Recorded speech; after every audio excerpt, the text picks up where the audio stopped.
Welcome everyone to our very special live stream. My name is Brad. If you are watching on GamingTech's channel and aren't familiar with me, I have a channel called Home Theater Gamer where I do audio and video calibrations, a lot of DIY stuff. I did a whole series where I converted a standard bedroom into a dedicated home theater room. So we're here. I recently got into HDR settings and all of that stuff in video games, really inspired by Marcus here from GamingTech. And that's how we kind of connected. And it's a really great privilege. I can't even talk. We are dual streaming on both channels. So yeah, GamingTech, Marcus, welcome. And why don't you tell the little people, if they're watching from the little people, I'm sorry, tell some people over on the Home Theater Gamer channel a little bit about yourself and your channel. Yeah, hi. Thank you very much actually for making this happening here, because that's actually a very nice, I think day actually to talk about HDR and how it is a mess. And a couple of words about me. I'm actually focusing on HDR settings, HDR analysis in video games. So mostly on the console, but I'm trying to do this on the PC a little bit more as well. But that's actually the most, the main part of my channel, actually focusing on HDR videos, HDR gaming, and HDR analysis in games. And I found it's just lately, actually, I don't know what's going on with HDR in games, but it's not good. Which is the reason why we're doing this live stream too, because we both have, I don't know, it's just issues. I've only done like 2 or 3 videos on HDR settings in games, and it's a mess. Which is again why the title here is HDR gaming is a mess, because it's all over the place. It's not consistent. But what I do want to stress to people watching from either audience really is I bought a LG C1 OLED about 5 or 6 months ago, and a huge reason for that was actually watching GamingTech's videos throughout his YouTube career. I think at the time, actually, his channel name was Amok for All. Correct, and I had found him. He was doing some calibration stuff, but also HDR settings. And I noticed he was using an LG CX OLED at the time. And that was kind of what led me and really sealed the deal for me getting an OLED. So he is the reason I got one. Well, part of the reason. Another reason was I just really wanted one. That's the other reason. But yeah, we're here, so it's going to be a lot of fun. I do want to mention that we are going to be monitoring the chat. I'm going to be marking questions. If you wouldn't mind helping me out with that, if you have a question, could you put a big capital Q in the very beginning, followed by the question, just so I can go through and mark them with a star. We're going to try to answer questions throughout the stream.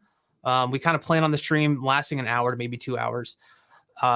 Or if we get to it during the stream, we'll try to answer some questions if we have a little, kind of lull here or there. And then also super chats are enabled on both channels. So again, these are not required, but they are much appreciated. So if you feel like supporting either channel, that is just super awesome. So we definitely appreciate that. Thank you so much. You're absolutely right. They are not required, but highly recommended.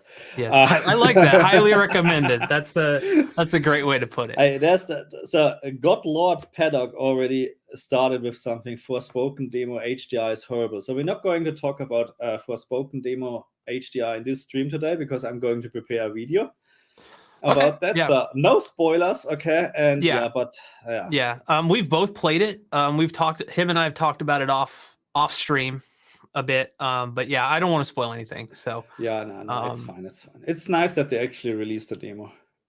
It was very unexpected. Surprising. Because I've been kind of on the fence about it, and I need to play it a little more before deciding if I want to actually like purchase it or not.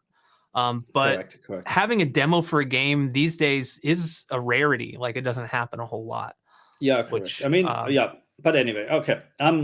No spoilers about Force. Yeah. Because I'm very sure. So with this stream, right? Not many people may have played it, and it is a PlayStation exclusive, correct? Yes, it is. Okay, cool. Well, wasn't sure of that. At least. But yes, we never know. Yeah. So I'll just go over a couple comments real quick. People saying hi. Finor Nolder. I'm going to butcher some of these names. He said, ahoy, hoy there, Marcus and Brad. Thank you. Hello. Martin Adamski. Sorry. Hey, it's Brad. Great to see you, Brad. Great to see you. Thank you for joining the chat here, or the live stream. And let's see. Oh, we got some questions already. But we're gonna dive in to this, because one of the biggest issues, I think, with HDR that I found recently, and it's happened with games before. It's nothing new, but that is elevated black levels or black level rays in a lot of games. And what happens most of the time is, with the game might be fine or it might not be fine in standard dynamic range, but as soon as you kick it over into HDR, if there was any black level rays in standard dynamic range, typically it's going to be made worse by kicking it into HDR. And that kind of comes down to a couple things, I think. One of which is some games just are fake HDR straight up. We've seen a couple of them at it. And I know, like, off the top of my head, when Red Dead Redemption 2 came out, that one was terrible. It was terrible. I think was it Grand Theft Auto? I'm just kind of confusing Rockstar games sometimes, but I mean, Red Dead Redemption was very terrible, but at some point they more or less fixed HDR.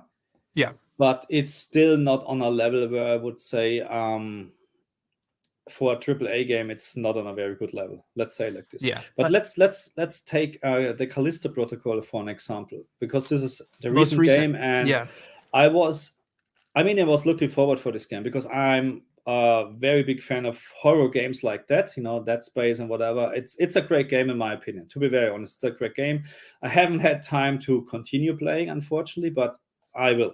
But very disappointing HDR implementation, and not in terms of the HDR specular highlights. It's really just because of the black level rays, because it destroys the whole picture, because you have a very dark game and you expect a great or a high contrast, and it's not happening. That's the problem, because you have this elevated black level. But I have to say, when I started the game in SDR, I found elevated black levels as well, and not just elevated black levels, also the how should I explain this? When you have loading screens or whatever, and you have just a logo, the rest from your OLED screen should be deep black, completely dark. Black. Turned off basically. In HDR, that's the case.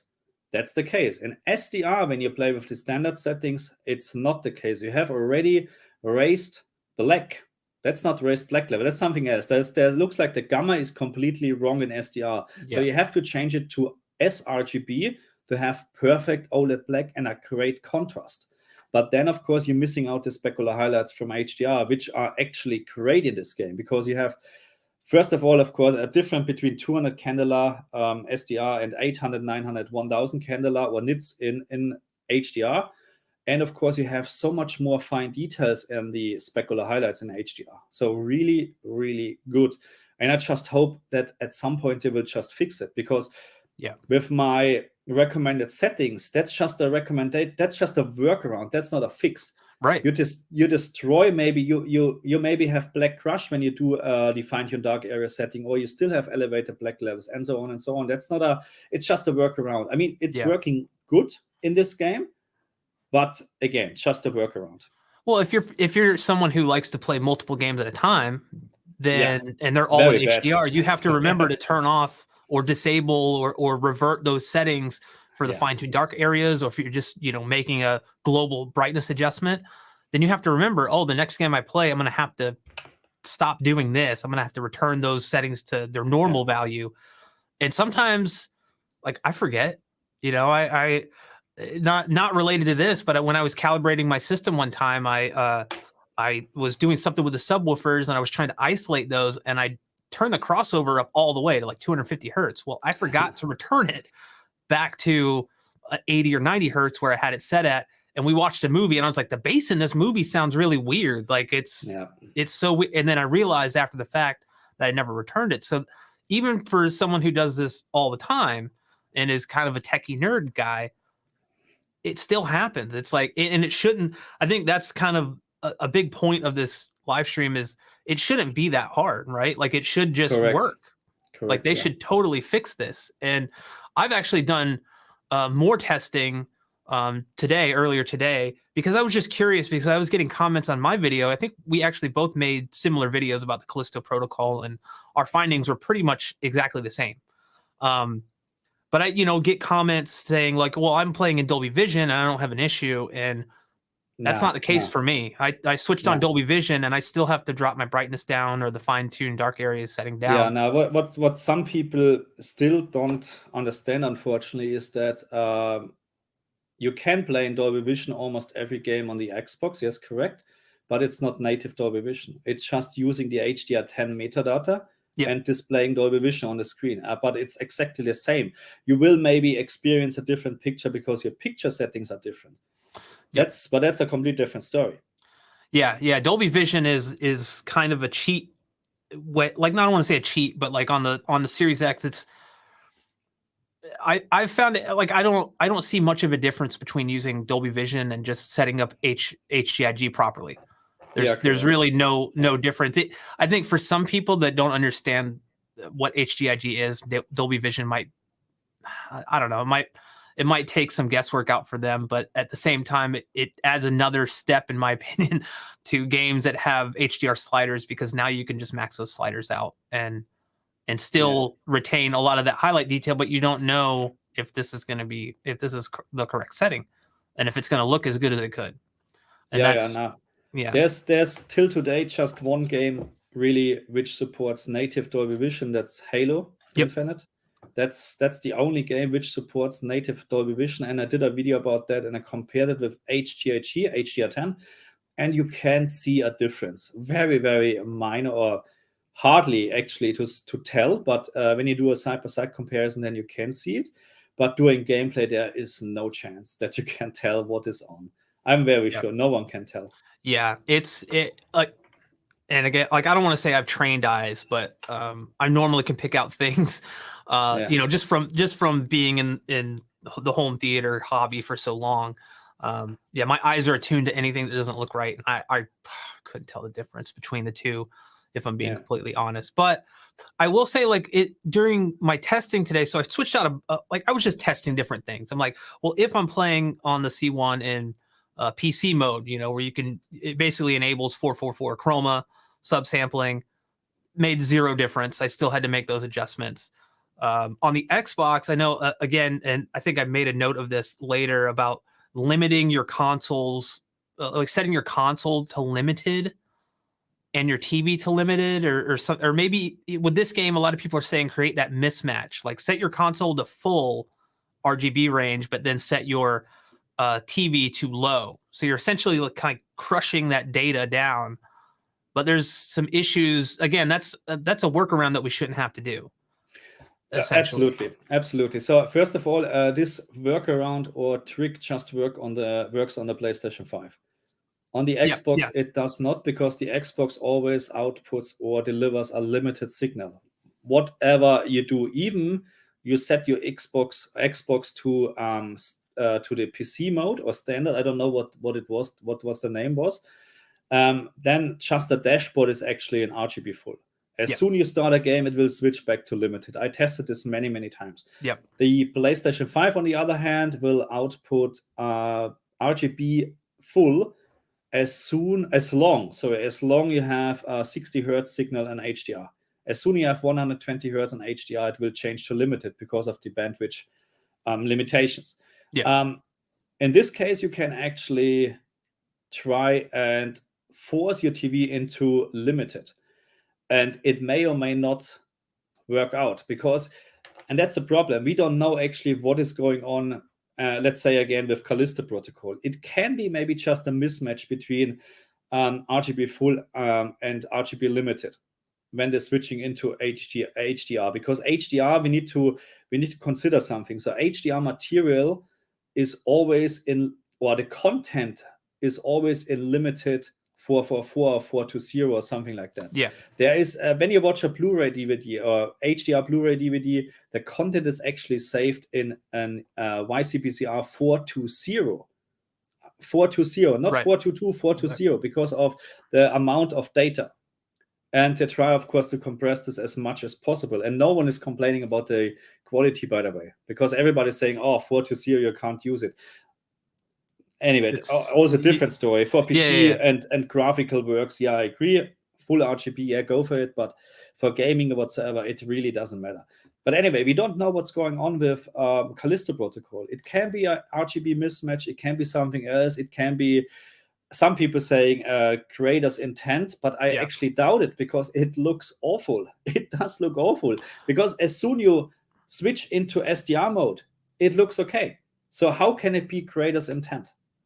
Yeah, I don't think so. Yeah, some games. So I just highlighted this comment here from Dimitri saying that I feel that making this gray haze out of pure black is sort of a modern artistic design among game devs. They probably do not see it as a bug and do it on purpose.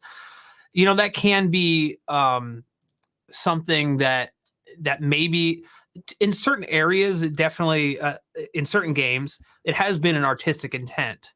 I've seen it myself where they have kind of a dynamic lighting system, and as you go into like maybe this cave or this area, I don't know, I can't cite any games off the top of my head, but the game will look fine, and then you go into these areas, and suddenly it's kind of washed out and murky, and either it's intent or that was a bug in that area. Again, I don't know these game developers, and I don't know who's designing this stuff, so we don't really know. But with something like the Callisto protocol, where you can literally see weird compression artifacts and texture issues due to this washed out image, that leads me to believe that maybe some of the washed out part is intent, but not to this level. Like there's something else going on here that isn't, it's just not, it's not being displayed correctly. And I don't know really what the cause could be. There's multiple causes that could happen between that mismatch, right? Yeah.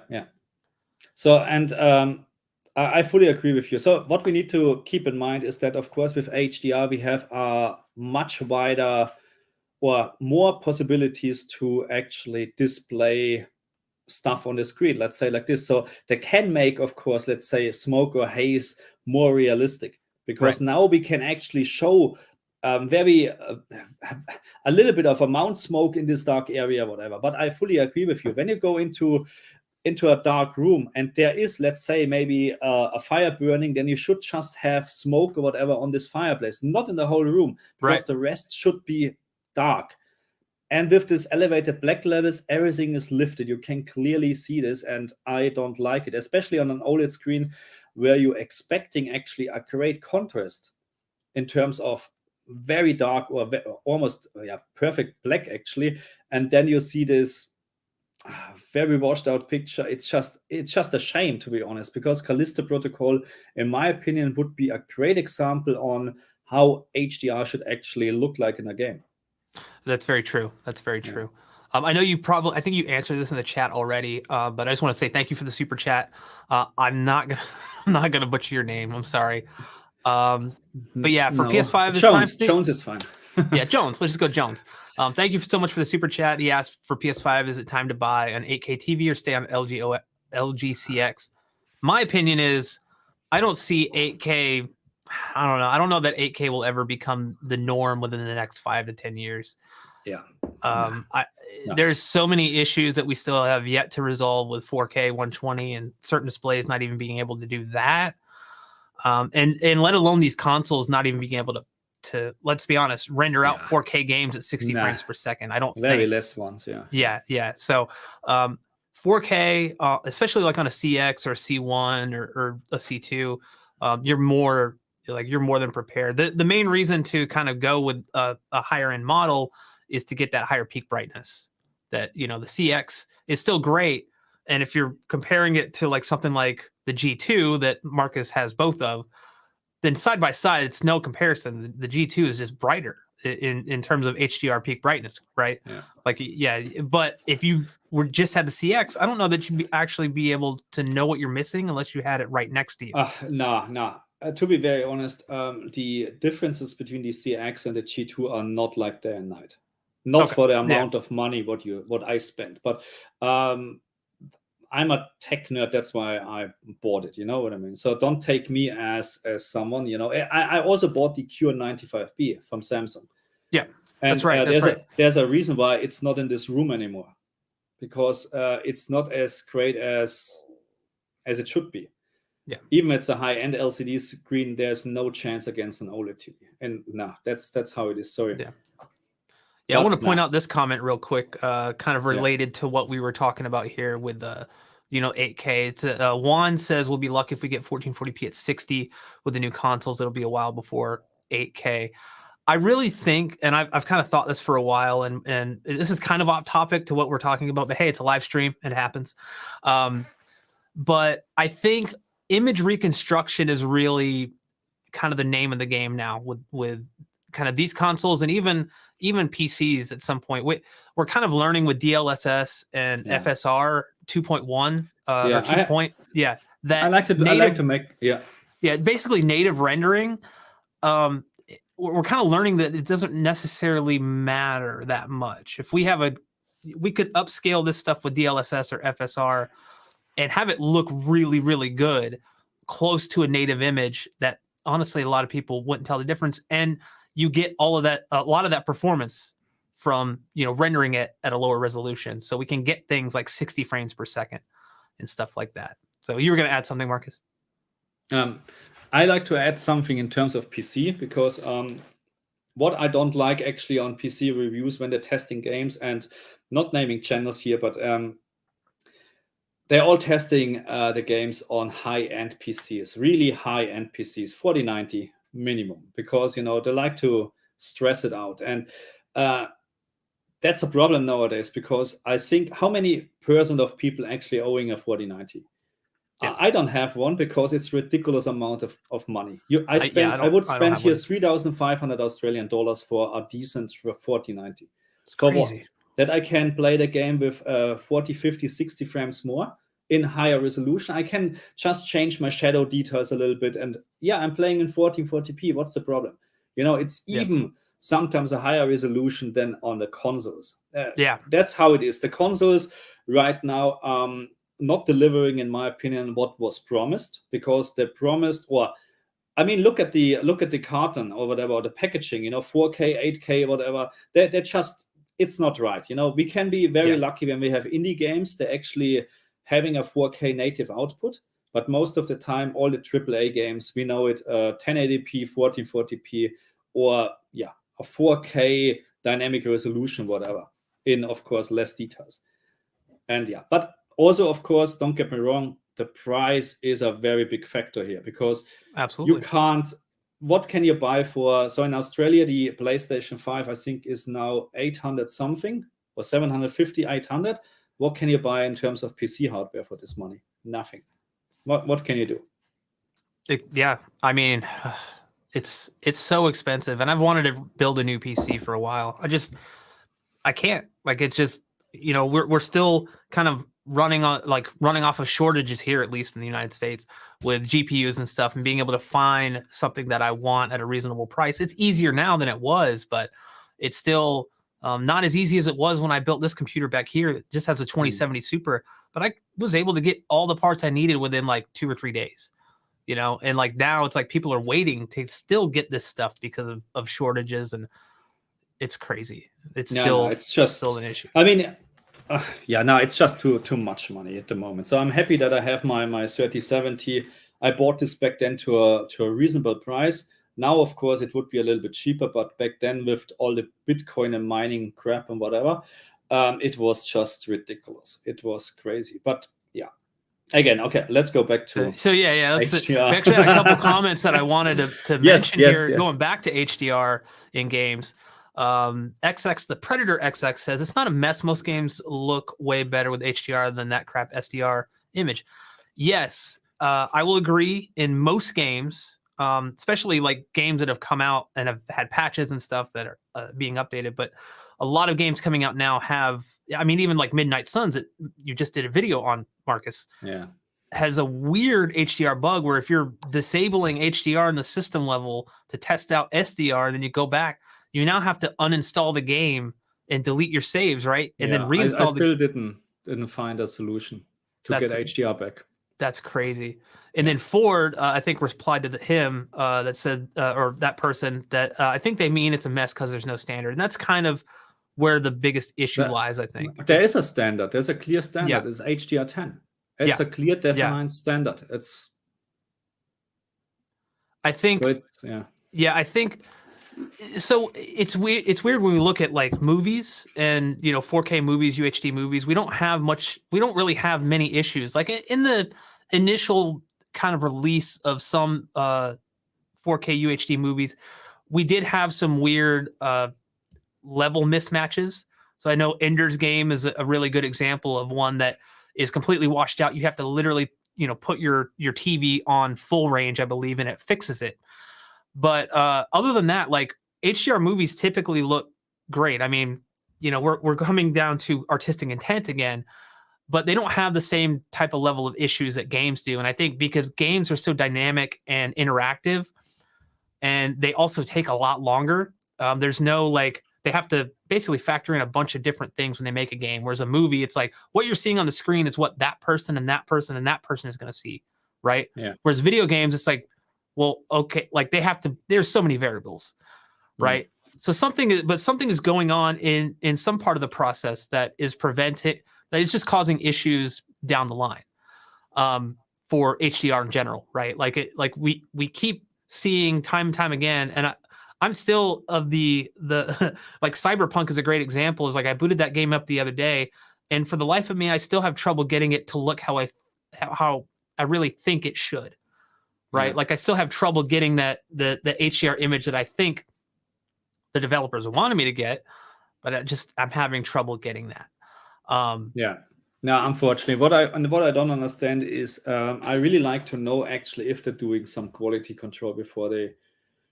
I mean, I know the answer they're not, because it's not the first time this happens, but I can't understand that they're actually not testing their games and comparing stuff as we do, because then maybe this should be avoided or can be avoided. But I don't get it. I mean, another example is how HDR in general get actually treated very badly is Horizon Forbidden West. And it's not that HDR is bad in this game. It's actually very nice. There's no black level raise as far as I can see. Great HDR specular highlights.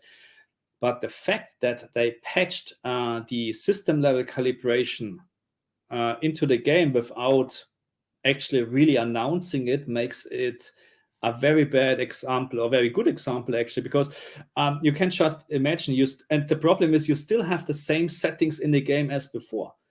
So now we have suddenly the support from the system level calibration, and on top you have exactly the same settings.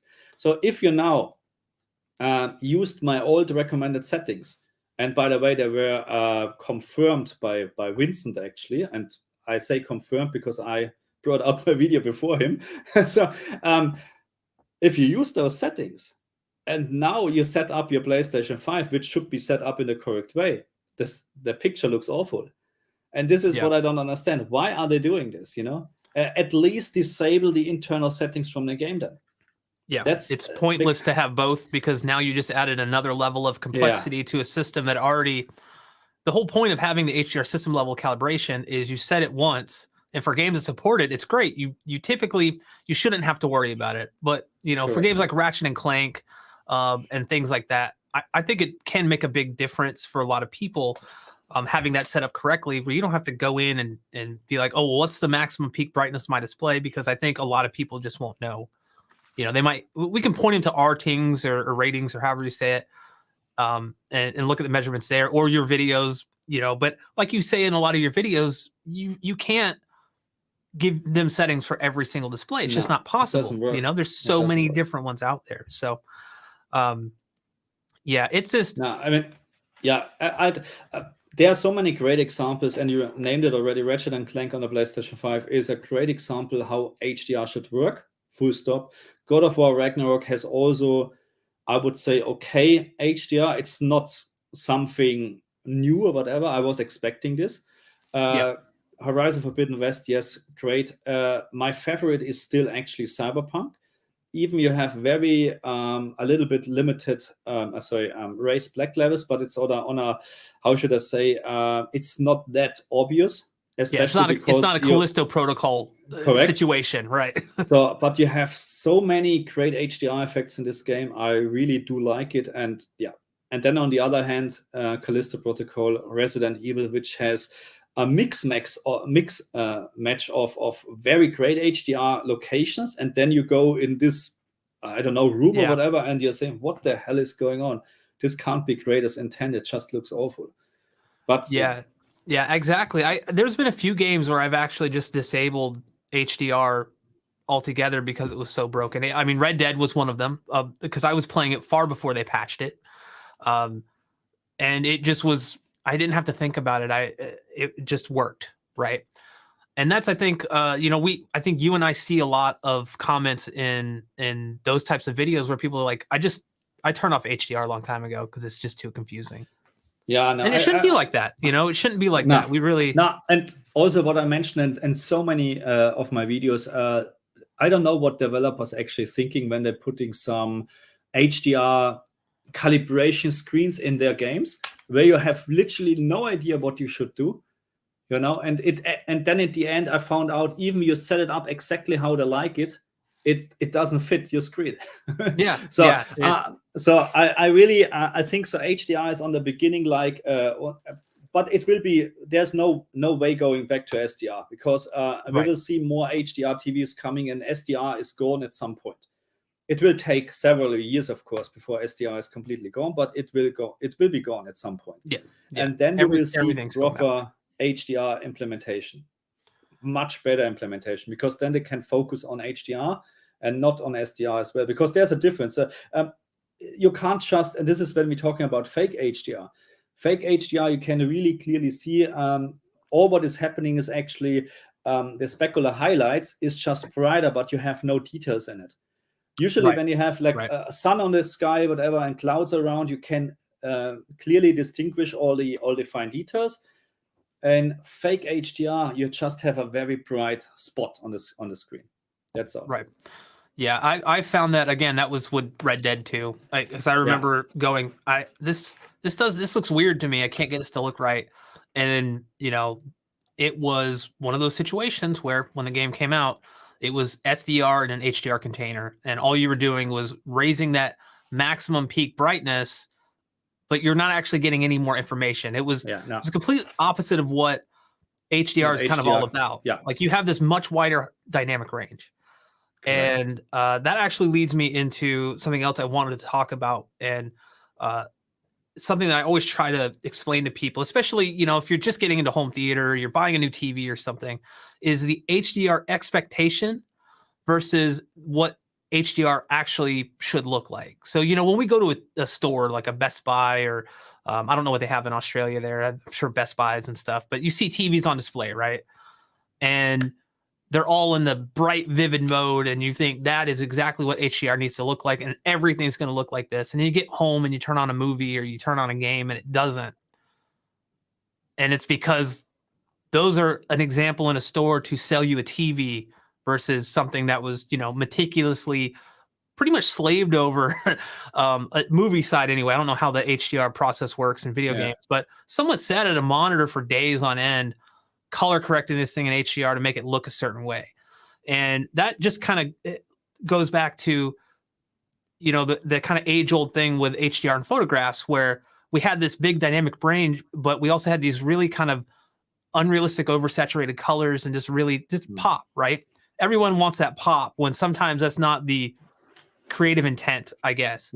And there's a whole like, kind of, it's kind of separates people, especially with channels that are so popular like HDTV Test, who really is telling you, okay, here's what you need for an accurate picture. And I think some people think that accurate's going to give them that pop, when in reality it's going to be as accurate to the source as possible with very little pop, and then once you kind of figure out, okay, here's my baseline, here's like the accurate picture, what can I do to go above that? I'm not saying don't make your image pop, but kind of know where the baseline is, so kind of what to adjust and what your preferences are, because those an accurate picture and a reference picture is different than like a picture that you prefer. Yeah, I mean, how should I start? I mean, creators intent. I mean, that's let's start like this. That's why many people actually preferred the S95B from Samsung, because it popped. Yeah. And I have a clear. So first of all, I like creators intent in movies. I need to have this when I'm watching serious movies. My display must be calibrated for this. For games, on the other hand, I wouldn't see it as a must-have, because it's a game. You don't know actually how, especially when we're talking. Let's talk about Switch games or whatever. You don't. It's just colorful. It really doesn't matter at the end if it's a little bit oversaturated or not. It's up to you. It's up to you. But for me personally, of course, I like to have a calibrated display. It must show as close as possible what the creators actually intended. But again, for gaming, it's not a must have. So to be honest, my G2 at the moment is not calibrated in a game mode, because I found the standard settings are so close to D65. There is not much what you have to do on top. You can make it perfect, but you spend a couple of hours, and that's worth it. That's worth it to some people, and then other people like, I mean, I'm basically really trying to kind of go into the TV calibration aspect, because my channel has been focused a lot on audio calibration, and that's important too. I think audio is at least 50% of the experience, in my opinion. But having a calibrated display that's accurate is also part of that. You know, like when watching a movie or something. And with the LG C1, in my personal opinion, I was going to say professional. I'm definitely not a professional. I'm an enthusiast. It definitely needs a calibration due to the black crush that is out of the box. And you can do that yourself. You can hire someone to do it. But that actually kind of led me to wanting to do something about HDR as a mess, because a lot of games I was finding that once I did the calibration, if a game like the Callisto Protocol has black level raids, it's even more prominent, because out of the box with the C1 and the G1, I believe, crushing those blacks like they did, then the issue's not as big of a deal, because you're missing shades of black down there, and that's what we mean by black crushed. There's literally like a point where the detail just drops off completely. Correct. And can you please highlight, because I can't do it? Sure. From Euro Chuck Norris, he has a question about what's the go to gamma settings for HDR gaming, 2.2, 2.4, or even BT 1886. That's not right at all, because for HDR you have no settings like 2.2, 2.4, BT 1886. This is all SDR gamma. For HDR, you have ST2048, and you can't change this. Or you can change this on the Samsung TVs. You can go, I think, -3 or +3. You can change the EOTF curve, but usually it should not be possible. There should no how should I say, no reason to change it, because the EOTF curve is a fixed curve. There's no difference. So what you're talking about is actually SDR. And if you have any options while you're playing in HDR like that, then something is not right, I would say. So my TV grays out every single setting in terms of SDR when there is HDR displayed.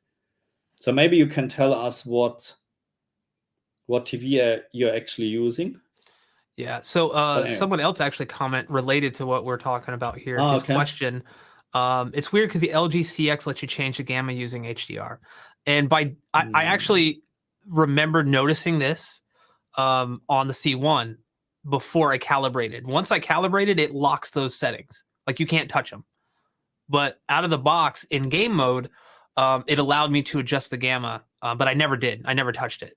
No, which is strange. I don't know if it was a bug at the time, or I'm very sure my remote. I can't reach my remote. I'm very sure it's not possible. I'm very sure this shouldn't be possible at all. It would be absolutely wrong. Yeah, no, I agree Because with we you. have I it, don't, because yeah. I was like, why is this even a thing? Now I had an old Vizio that allowed me to do that, but that we're not talking about Vizio. So Oyachuk wrote, you can change it on LG C2. Okay. And you see a difference when you do this? It's wrong. This can't be right. There's Yeah, no I don't. gamma Yeah, 2.2, 2.4, or whatever. The EUTF curve in HDR is complete different to SDR. yeah. So it doesn't make sense. But I will check this in a after this live stream. I'm very sure Yeah, it's not possible on my CX. I'm in, and on yeah, a G2. I'm interested to see if it'll let you. I have to hang out for a second just to see. You know what? Let's do it. Let's do it. I just, that's my C2 and sorry, C1, CX. And it's in game mode, I'm very sure, because my PC is running with this nice screen. Can you actually still hear me? Yeah. Yep, I got you. I got you. Yeah, Okay, full screen so here, that's Marcus. HDR picture mode in the game mode. Okay, so I think in picture option you have. So I can change the black level. There is here no gamma setting at all. Maybe the other menu. Let's wait. Advanced controls. Here, gamma is grayed out. Absolutely. I can't change it at all. Okay. And I'm very, very sure that that should be the case. If you can change this now, then something is wrong. Yeah, maybe I'm misremembering it. Honestly, it could be. Could be. I need more coffee, maybe. It helps my memory. No, it would be just interesting because what I found is, so it would be interesting to understand. So you played with Kalman. Have you used Kalman on your TV? Kalman, this the Mine? yeah. Oh yeah. I've So ran through the whole thing. Yeah. Kalman messed up a lot of things on my TV. That's why I'm not using it anymore. With graying out some options what you need, with unlocking options what you actually don't need, and so on and so on. So maybe that's a a reason. Yeah, that could be. Oyachuk noise, change the dynamic tone. It will not be possible. Believe me. I know my CX. There's no way I can change the gamma. Gamma is not locked on Sony TVs in HDR. This doesn't make sense. It doesn't make sense. Anyway, I will test this later on again. Okay, with a couple of different settings. Okay, no worries. Yeah, we can always update like the comments on the live stream. Yeah. So but really, it shouldn't be possible because HDR SDR is a different gamma curve. It doesn't make sense. Anyway. So moving on. Let's see. We covered Dolby Vision a bit.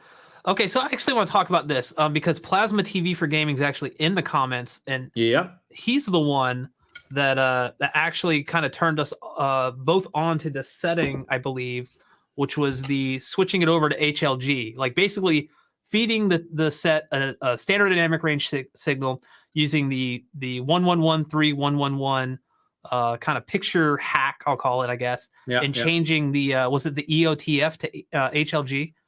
Yes, within that, and basically that kind of kicks the display into kind of a fake HDR mode, if you will. Yeah. Correct, and it's actually I've been actually using it with Evil West, and actually really like the results there. I do find Evil West to be a little. I find it to have the opposite problem of the Callisto Protocol in some scenes, and that it's just incredibly dark. Yeah, very dark. So a lot of detail, is missing. But so we always complaining. Me?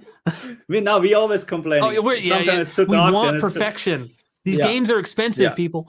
Absolutely, and they work so hard on them. I want the art style and everything to really shine through. Honestly, that's the God's honest truth here. Is these people work so hard on this stuff that I want people to enjoy this the way that it's it's meant to be enjoyed, and we shouldn't have to.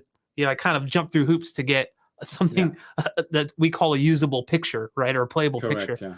But I do find in a lot of games that the HLG thing SDR only games, that it can really kind of enhance it. But sometimes I find that it's a little too much for my personal taste. Yeah. That's why I didn't like it. So let's say like this. So you have on the PlayStation 5 the option you can force HDR always on. Okay, so you can't do this on the Xbox, but what people also need to understand, that's not real HDR. It keeps just your HDR picture on the screen, and it will display SDR games in this HDR picture. So, and when you have HGHG enabled on your OLED TV, LG TV, then you have zero advantage or benefit from doing this.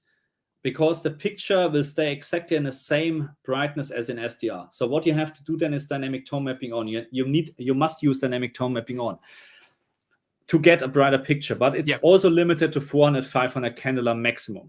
With this HLG option, what Plasma TV for Gaming actually, he did a lot of videos about that.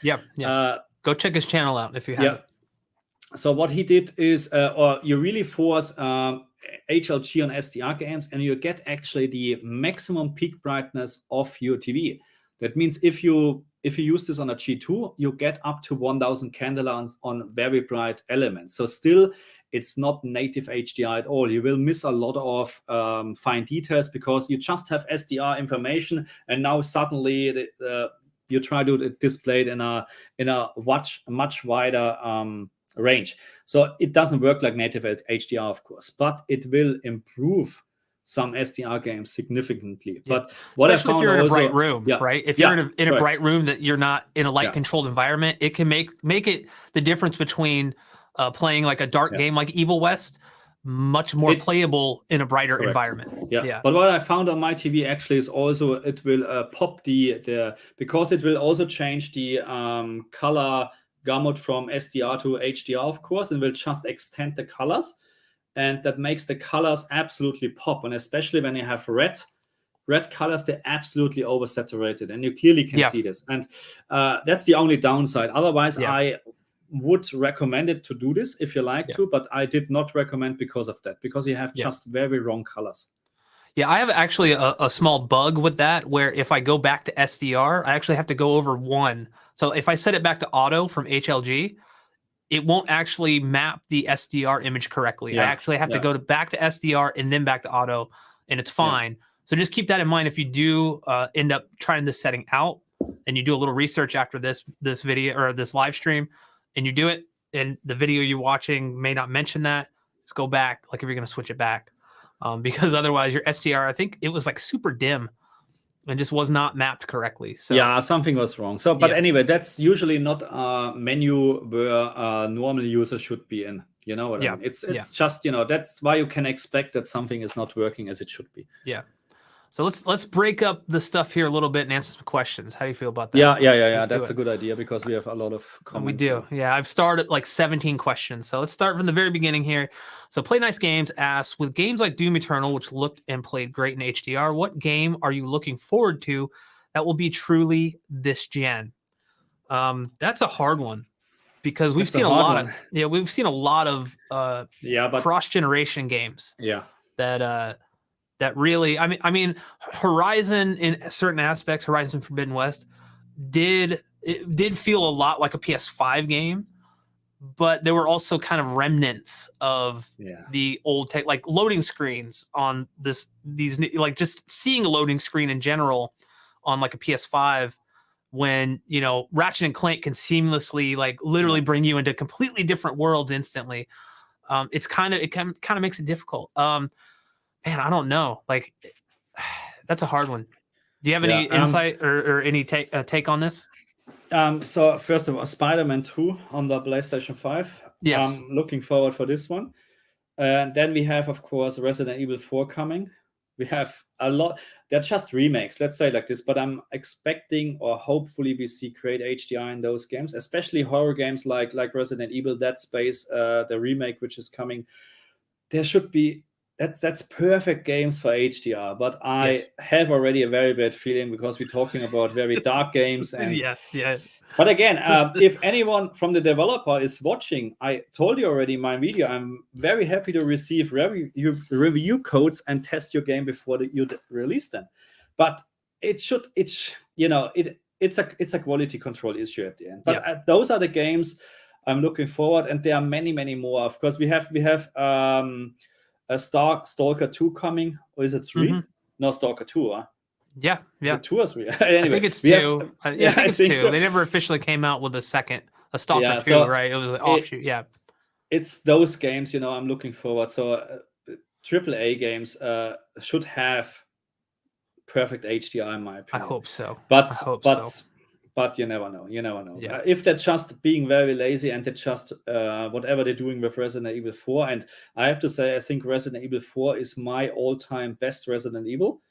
And I played it on the Nintendo console back then with the, what was their name, with this motion controller thing, or whatever. The Wii was the great. Wii U or something. Yeah, Probably. Yeah, it was great. And I hope they're not lazy and they're not just doing, just quick to make money, because that's what my concern is. Anyway. Yeah, I don't have much. I used to get hyped for games all the time, and then I'm gonna say they announced the game last night that I'm kind of hesitant to talk about because it was literally one of my favorite games, but people either love it or hate it, and that's Death Stranding 2. I loved the first game. I don't like it. I loved it. I played through it 3 times. But it got me through a lot of, like, I was going through some like difficult stuff at the time. And then when the pandemic hit, I had a lot of time. That it really hit different with the pandemic when we were all kind of locked down. And the whole point of the game was like, you don't talk to anybody else. So I enjoyed, or you don't like actually physically interact with anyone else. I enjoyed the HDR on that one. I felt it was pretty well done, in my opinion. But it's been a long time since I played it, actually. Ford 8484 gave us a $5 super chat. Thank you so much. Much appreciated. It says, cheers from Buffalo, New York, USA. Keep up the great work. Hey, thank you so much. We will try to continue. We're trying hard. We are trying very hard.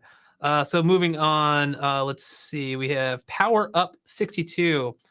GamingTech. This is a question for you. Have you tested Nintendo Switch on G2? Because I can't set up just scan on to have perfect pixel perfect 1-to-1 on mine. Okay, thanks. So I think he's talking about the just scan mode. No, so that means you have actually underscan or overscan. But overscan, anyway, probably, I tested this on. So to be, you can see my Switch here in the background, sitting around and dusting. It wasn't on for a long time, but of course it's connected to the G2, and when I played Super Mario Kart, I haven't had any problem. And just to avoid another question, so I'm using the exact picture settings for the Nintendo Switch as for the PlayStation, Xbox, or PC. There's no difference at all. But no, I have not have any problem with this. Just scan on to have pixel. I don't know. So I need to, but it looks fine. But just scan on, I can't set it up. Interesting. But is it because it's outputting just 1080p? But it shouldn't be a problem, actually. Yeah. Because there's I have this. Yeah, I have the Switch. Yeah. I swear I have the Switch. I have the Switch hooked up to the C1.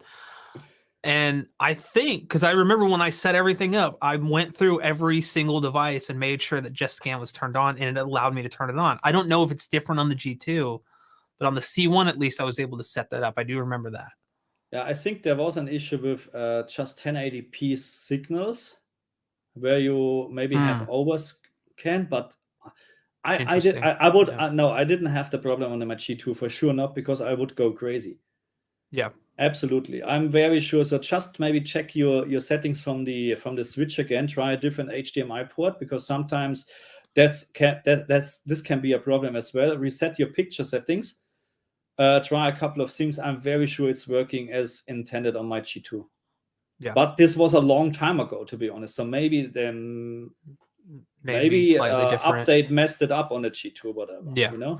You never know. Don't start with updates on TVs. Yeah. Turn off your auto updates. That's all I'm going to say. Yeah, that doesn't help. On my QN95B, it was turned off for sure, 100%. Anyway. Have to. All right, so Thenor Nolder, again, sorry if I butcher that name. How does ray tracing affect HDR, if at all? The new Witcher 3 upgrade is coming in a few days, as an example.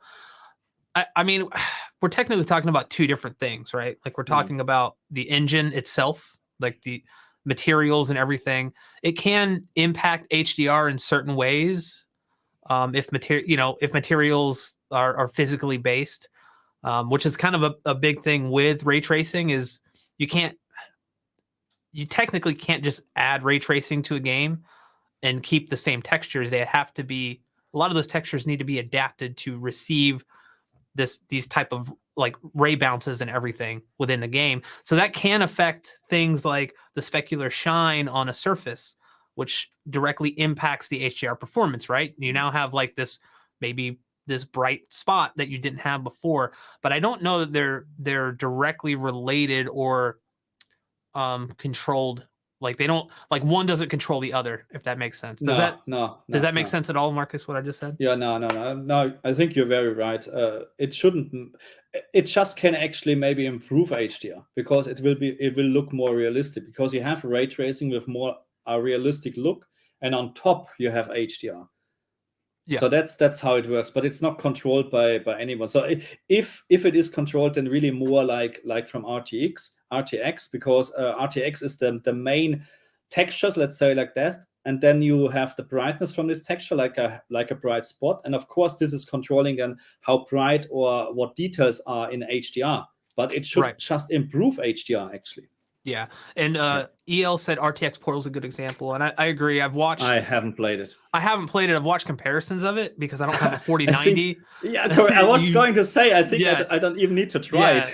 Yeah, I was curious, and they reworked all the textures within the game to accept that they're all physically based, I believe now. So they revamped the entire lighting engine in the game. It's actually really cool when you see like one of those orbs flying by a portal and it's dynamically lighting things through the portal. It's super cool, but you know, in order to really enjoy it, you kind of do need a 4090. Yeah, and that's because it's fully path traced, right? It's not just a couple of ray trace settings. It's literally all. And that's why I would say it's a nice tech demo, but that's it.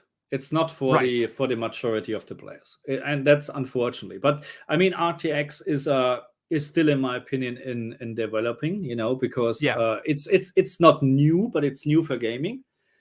So, and you don't have the powerful cards. That's how it is. And that's why I don't like to have RTX in console games at all, because we're already struggling to keep decent resolution, and now they're adding RTX, and then we go back to 1080p. Nah, come on, guys, really. No. Let's see here. They should add Dolby Vision on Peppa Pig on Xbox. That would be amazing. I remember watching your live. Didn't you do a live stream on Peppa Pig at some point, Marcus? I did a live stream on this crazy game because I was you have to do this. I have to do a HDR analyze on this screen, and unfortunately, there's no HDR. This was but it was just a fun. I mean, everybody knew I was just joking around, and I actually really played this game, and I stuck at some point, and I was frustrated. And I was, come on, if I can't beat this crappy game, how's a kid gonna do it? Yeah.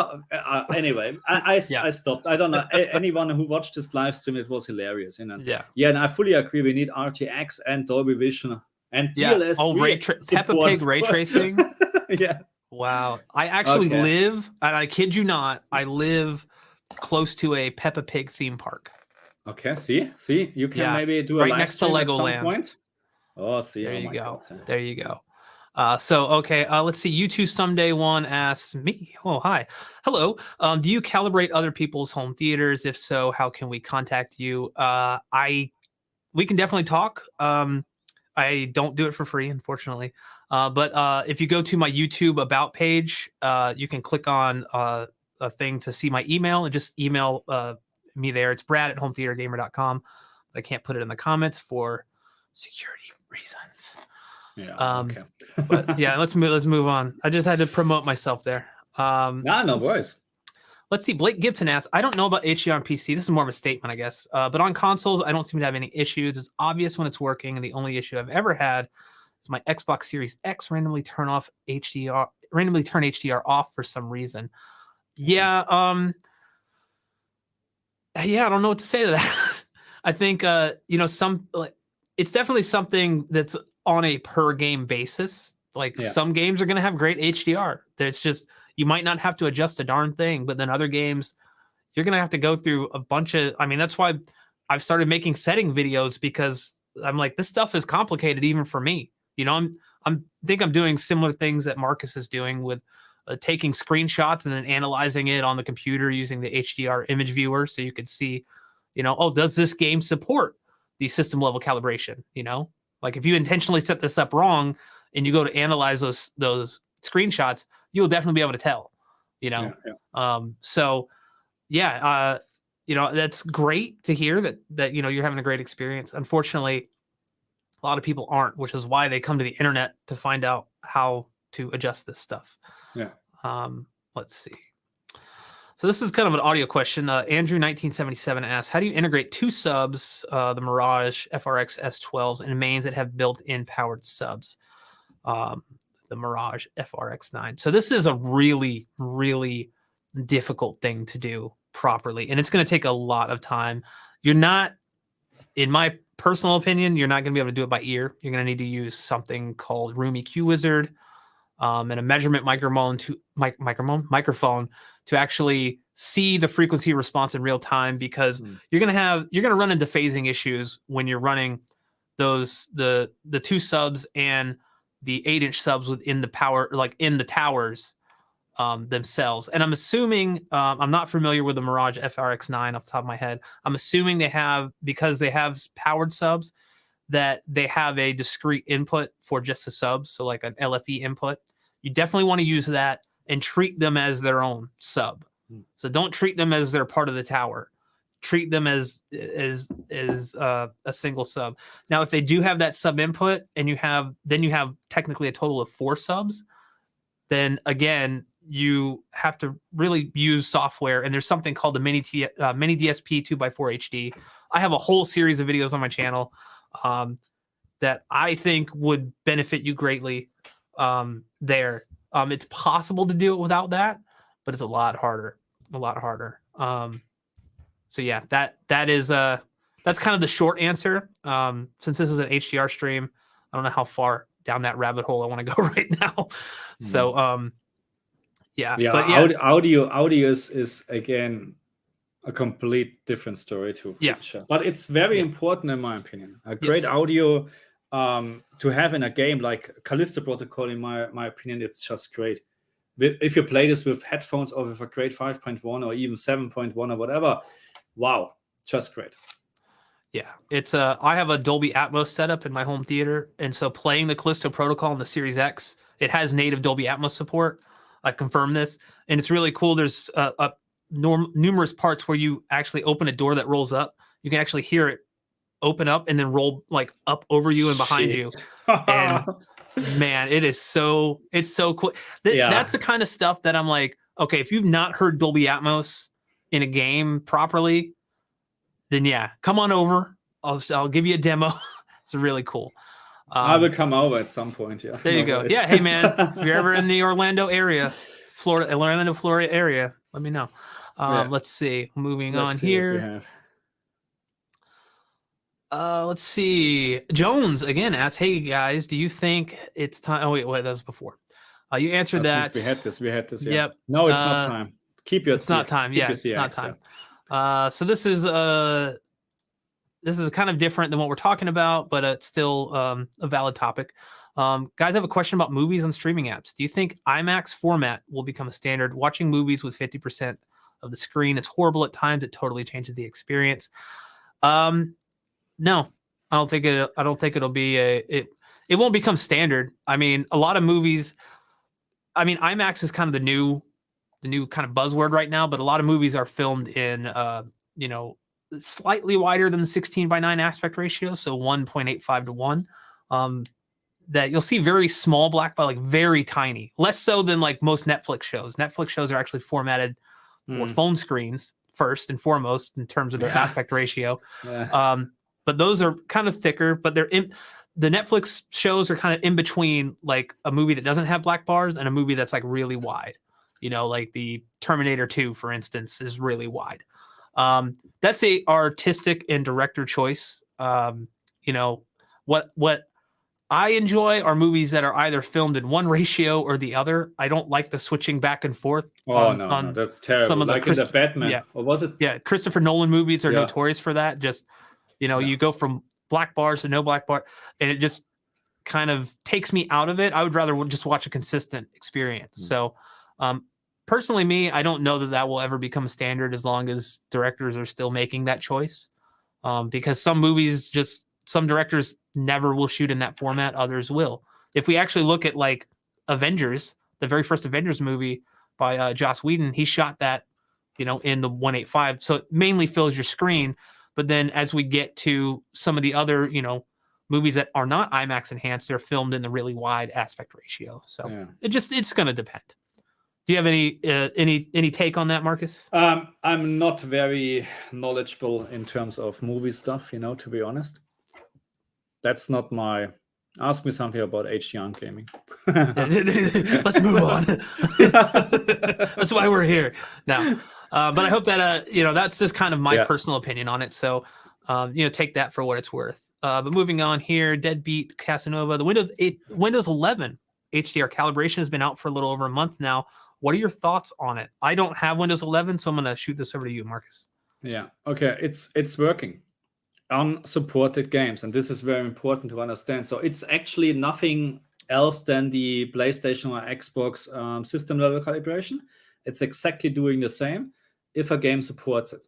Like Deathloop on a PC, after they actually patched, I don't know when this happened, but then after that it was supported by Windows 11.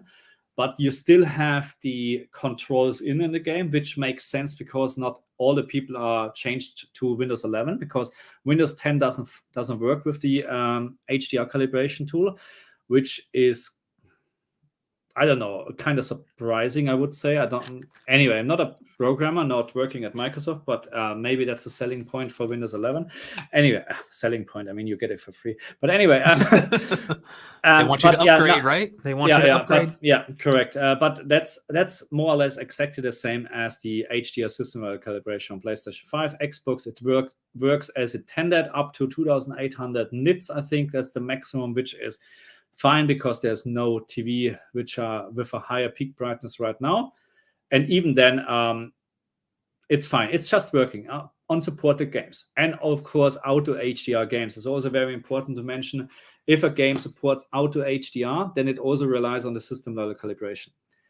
Hey, Frogbox Gaming is here. Hey, Frogbox. And Fabian. Hey, I haven't seen you in a while because I haven't done. And Laura is also here. Oh wow! Those are my. I played Resident Evil on the stream, and those two guys, especially Laura, was very helpful with this game because I had a lot of trouble to move on in this game. It was so. Which Resident Evil was it? Resident Evil 2? No, it was 7. It was 7. Okay, yeah. 7. Oh, the one where you're stuck in the house. Yeah. Great game. Right. Oh, Sean Turner, thank you so much for the super chat. I appreciate it. Thank you very much. He says, thanks for your content. I found you yesterday and helped me adjust my LG C2 to play Callisto Protocol on PS5. Completely different experience. Thank you. I'm going to say he's talking to you because you have more subscribers than me. So I don't know, but thank you very much. I mean, we came to the same conclusion at the end. It's broken, and you need to do something about it.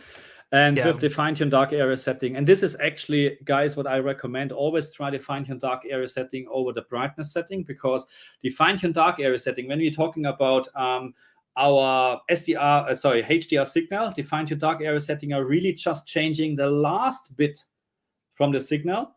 The brightness is changing a much wider range. So when you change the brightness, you will also lose, how should I say, average picture brightness in the game. Okay, so when you have the let's call it like a curve, you will also increase this. So it's not a good thing to use brightness. If you have the FTDA option on a TV, use this instead of brightness. Yeah.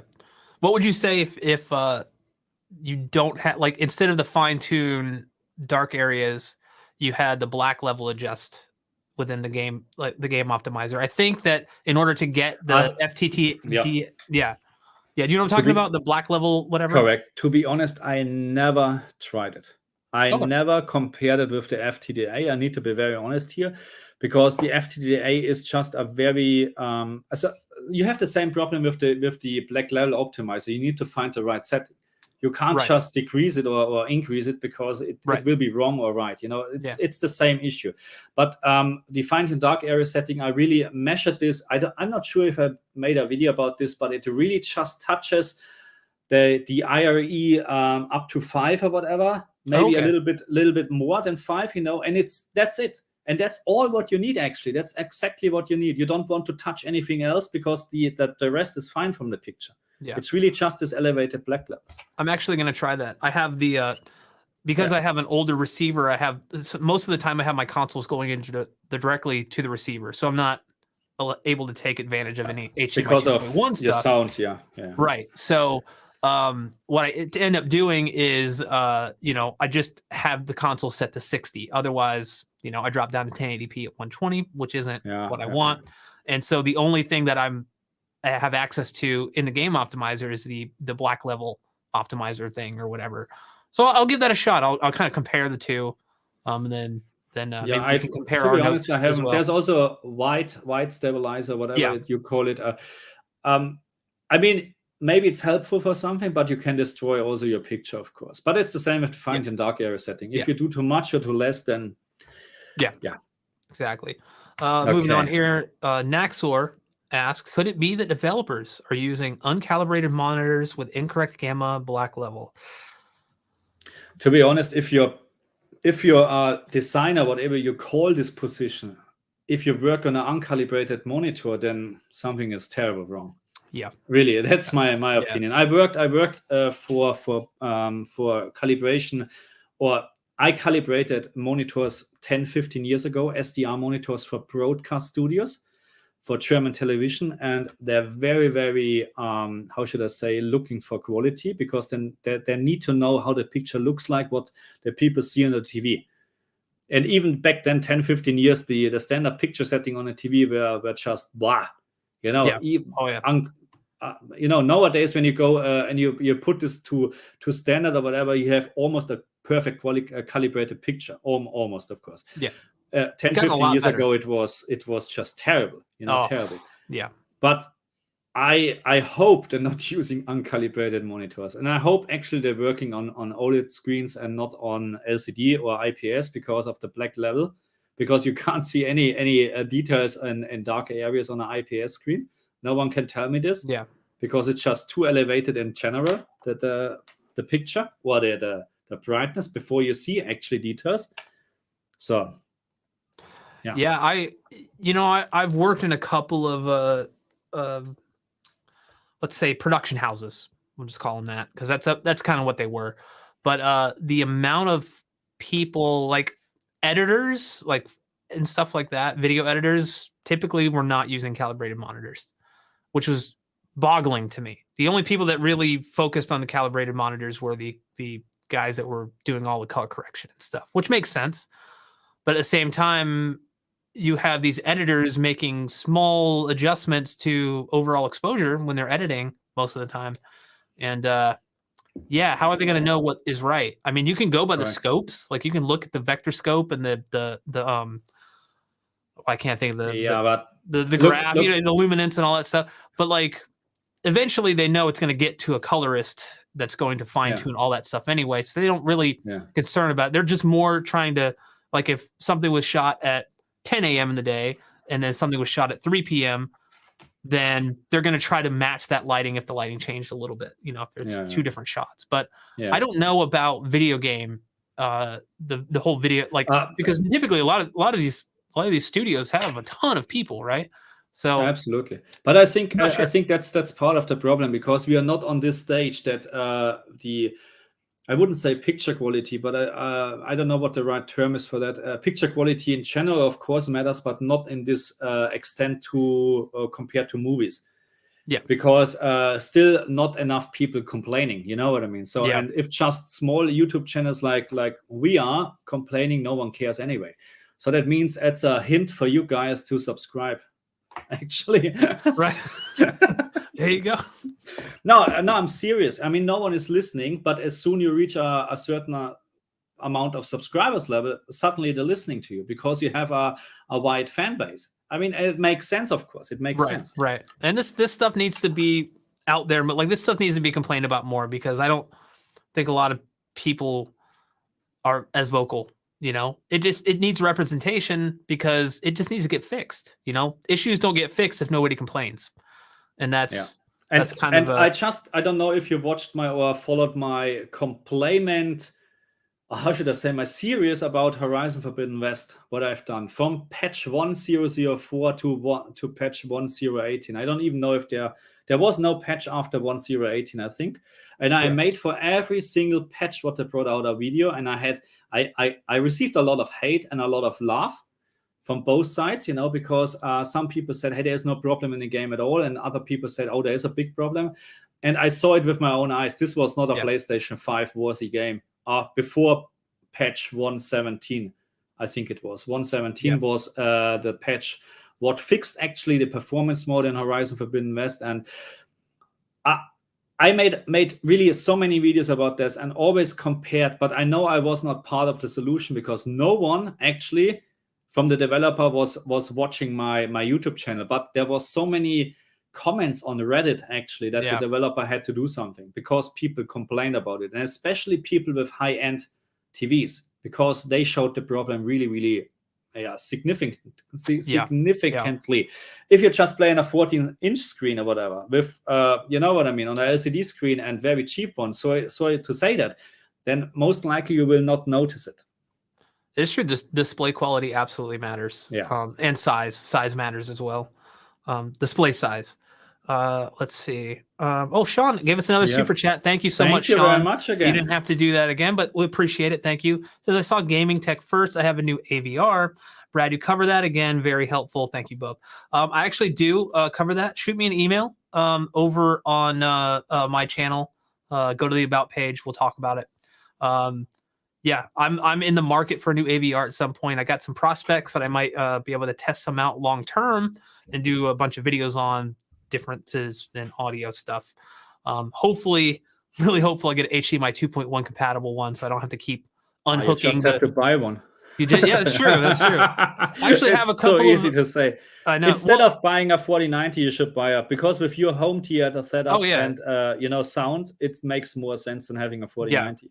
Well, what I mean is, I actually have some contacts at some of these companies that have these, and they're talking about sending some stuff out for me to do, you know, like a year-long kind of review test thing of. So that's good. Yeah. If I don't have to pay for it, should go that route. If I get to, you know, check it out for a while. Good deal, yeah. But yeah, I'm definitely that's my next like upgrade. Regardless if I get one sent to me or not, that's what I'm saving up for. So yeah, that's I definitely will be doing far more content covering receivers and stuff in the future. I've got a few more questions, and we'll got a couple more things I want to go over here. Let's see. Trevor Clinton asks, is bad low nit HDR better than SDR, or am I wasting my time? Sorry, but this is a common question.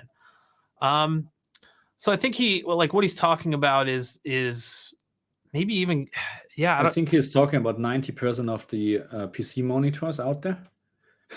Oh yeah. So like really low nit values, like if it I have a couple of monitors behind me, and these are both HDR 400, right? I think that's the bare minimum that is the requirement for them to get the certification. I mean, what I'm about to say is I don't use HDR on either one of these monitors because it's frankly unusable.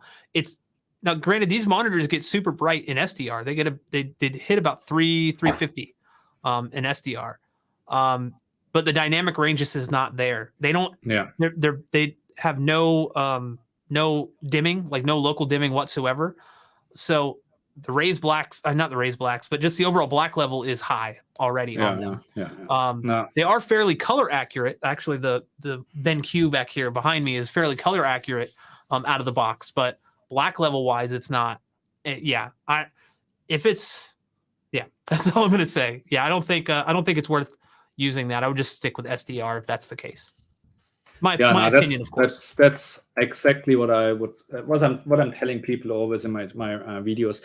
So my take on this is actually, if your TV or monitor does not support at least 600 nits in HDR, don't use it. Yeah, because you're absolutely right. So my gaming monitor, which is in my office, has HDR 400. And I tried, of course, HDR gaming, and it just looks absolutely terrible. Washed out, no popping, nothing. It's terrible. That's how it is. So HDR, you need to have a proper TV and the highest brightness, because you need to consider suddenly you have that much of an information, and you stick it now in a monitor like this, it doesn't look great.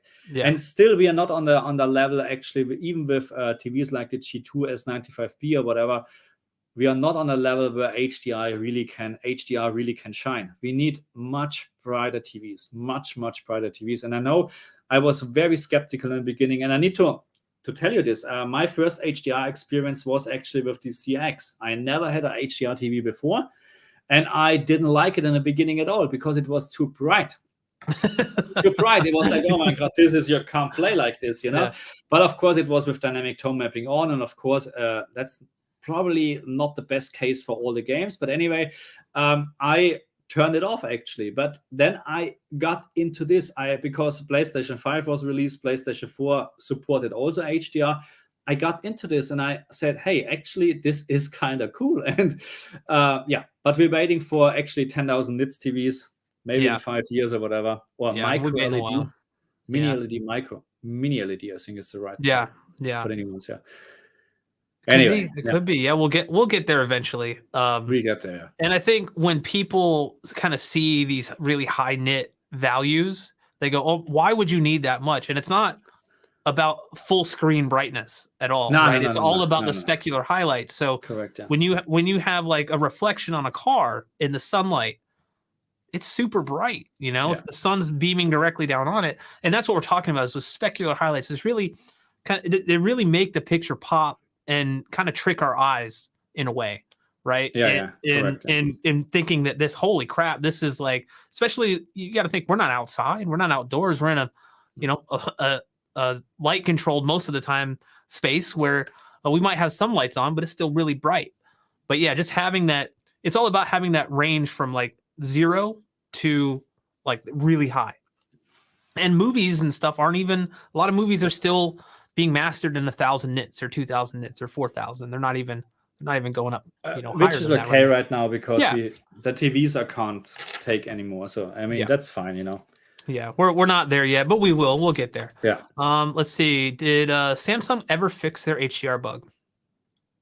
There's a new firmware out for the Q95B, which I haven't tried, but according to some comments already in AVS forum, no, it's not fixed. Which is, that's. I mean, usually I should actually take the TV back. If this wouldn't be so much hassle, you know, you should actually do this. You should return your TV after something like that, because then the companies will learn. Yeah. But it is so much hassle. I mean, I don't even, you know, because if I bought this at JB Hi-Fi here in Australia, if I'm calling them and say, no, it's not our problem. Of course, I have to get in contact with Samsung and they will say, no, you know. So it will be hassle. At the end, I will win. I'm very sure. If you go through all the instances, I will win. But there's so much hassle. That's why no one is doing it. And they know exactly this. But it's I don't know. It's not just a Samsung problem either. I had you know, I mean, Samsung is on the kind of the topper tiers, like LG, Samsung, Sony. They're kind of up there in this kind of same bracket. For a long time, I was a real big fan of Vizio's price performance. You can get a lot, good bang for the buck. And I actually had an 85-inch Vizio P-Series Quantum X that I spent $3,000 on. They did a firmware update that completely broke HDR10. Completely. I mean, the set had other issues, but they completely broke HDR10. And still to this day, this was over a year ago. As far as I'm concerned, I think I sold the TV because I was done dealing with the issues. They wouldn't give me a replacement or refund. Yeah. And it's like I stopped recommending them because, like when I first got it, it was great, but then they broke it with firmware and never fixed it.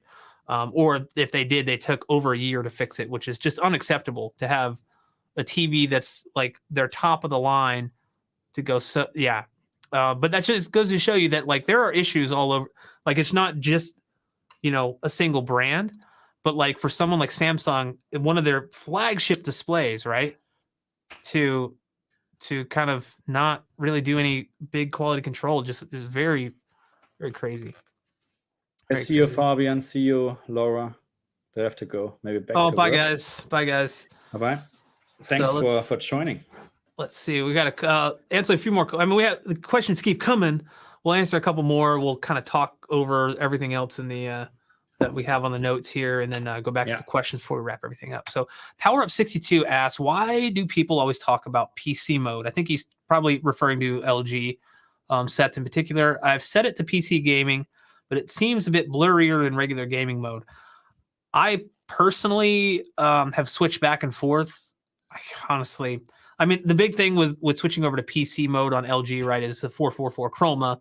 If you're using it as a monitor for your computer, it can help with text. That's my understanding. I've never used it as a monitor. Otherwise, I know Vincent from HGTV Test mentioned that it can help with some posterization and banding. Yeah, But honestly, I've gone back and forth. I can't tell the difference in any game I've tested. So no, because the problem sometimes is already in the game, in my opinion. Yep. You know, very low. What's the name? MPEG. No, I don't. Very low compression already in the game, so you don't change anything with PC mode. But I mean, my experience is I'm not using it when my console is connected. The G2, I think, turned into correct. The G2 actually recognized my PC as a PC, and it went into PC mode, and that's why I'm using it. Okay. In terms of input lag or functions, I can't see any difference to the game mode, but that's really the only difference. I tested, of course, because I was curious about this, because everybody said, hey, you have to do it. You know, you use PC mode because then you get Chroma 444. And I said, okay, first of all, problem is, as soon we playing Xbox, as soon we playing PlayStation 5 in HDR, whatever, 120 hertz, you don't have full RGB or Chroma 444 anyway. So it's changing to 420. So no advantage to have this. Then, of course, I was curious, is there actually any difference on my PC with very fine text between 444 and 420? And I have to say, when I go very close with my nose sticking to the screen, I think I can see a little bit of shadow or different, or what is the name, on the edge from the letters. And I'm really talking about very fine. So what I can't read a meter away.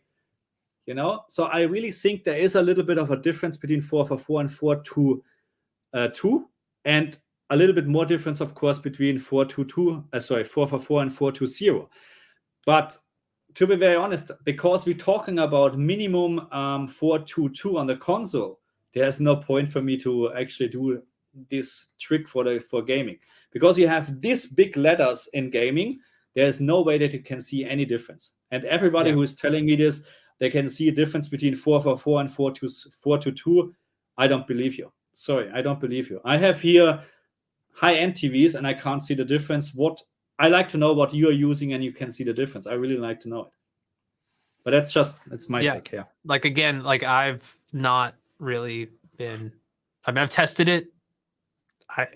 On gaming consoles anyway. I think it actually disables some things that you could use, right? And like, especially like if you're a fan of using like the what is it, the black insertion mode, the OLED BFI, motion or something, BFI. Then I think it disables that. You can't use that anymore if you go into PC mode. There's some restrictions or whatever. So if you're one that likes to or wants that option to use that mode, then PC mode's out already, I believe. So I just and the same thing goes for a boost, the input lag boost.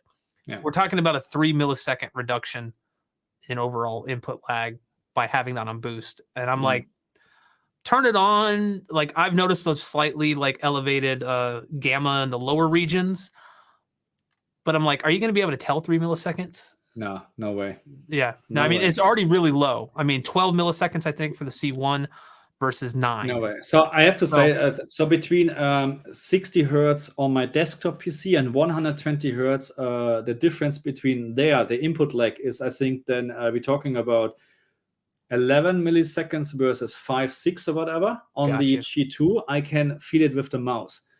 You can see it's first of all, it's much clearer because it's 120 hertz, and maybe it's just my brain, because you think it's moving much clearer. Maybe I think there's an improvement. But in terms of gaming, between this boost mode and whatever, I never felt any difference. To be very honest, it feels exactly the same. maybe it is really 3 milliseconds better, but yeah. In my age, 3 milliseconds. Come on. Yeah, I mean, I'm almost 40. I don't think I could tell the difference, but maybe if you're like 16 and you're playing Call, I don't know. I think, I mean, I remember playing on plasma TVs back in the day that were 40 milliseconds, 50 milliseconds. It had no game mode, and you get you'd actually be amazed what you can get used to if you're not accustomed to anything else, right? Was there no game mode on the Pioneer plasmas, really? I didn't have the Pioneer. I had a LG plasma, the PK 550. Yeah, and it didn't have a game mode, but yeah. I can't remember. This is so long time ago, and I compared to nowadays with the OLEDs, I wouldn't go back to plasma anyway, because of the burn-in or image retention issue. It was terrible. That was a big.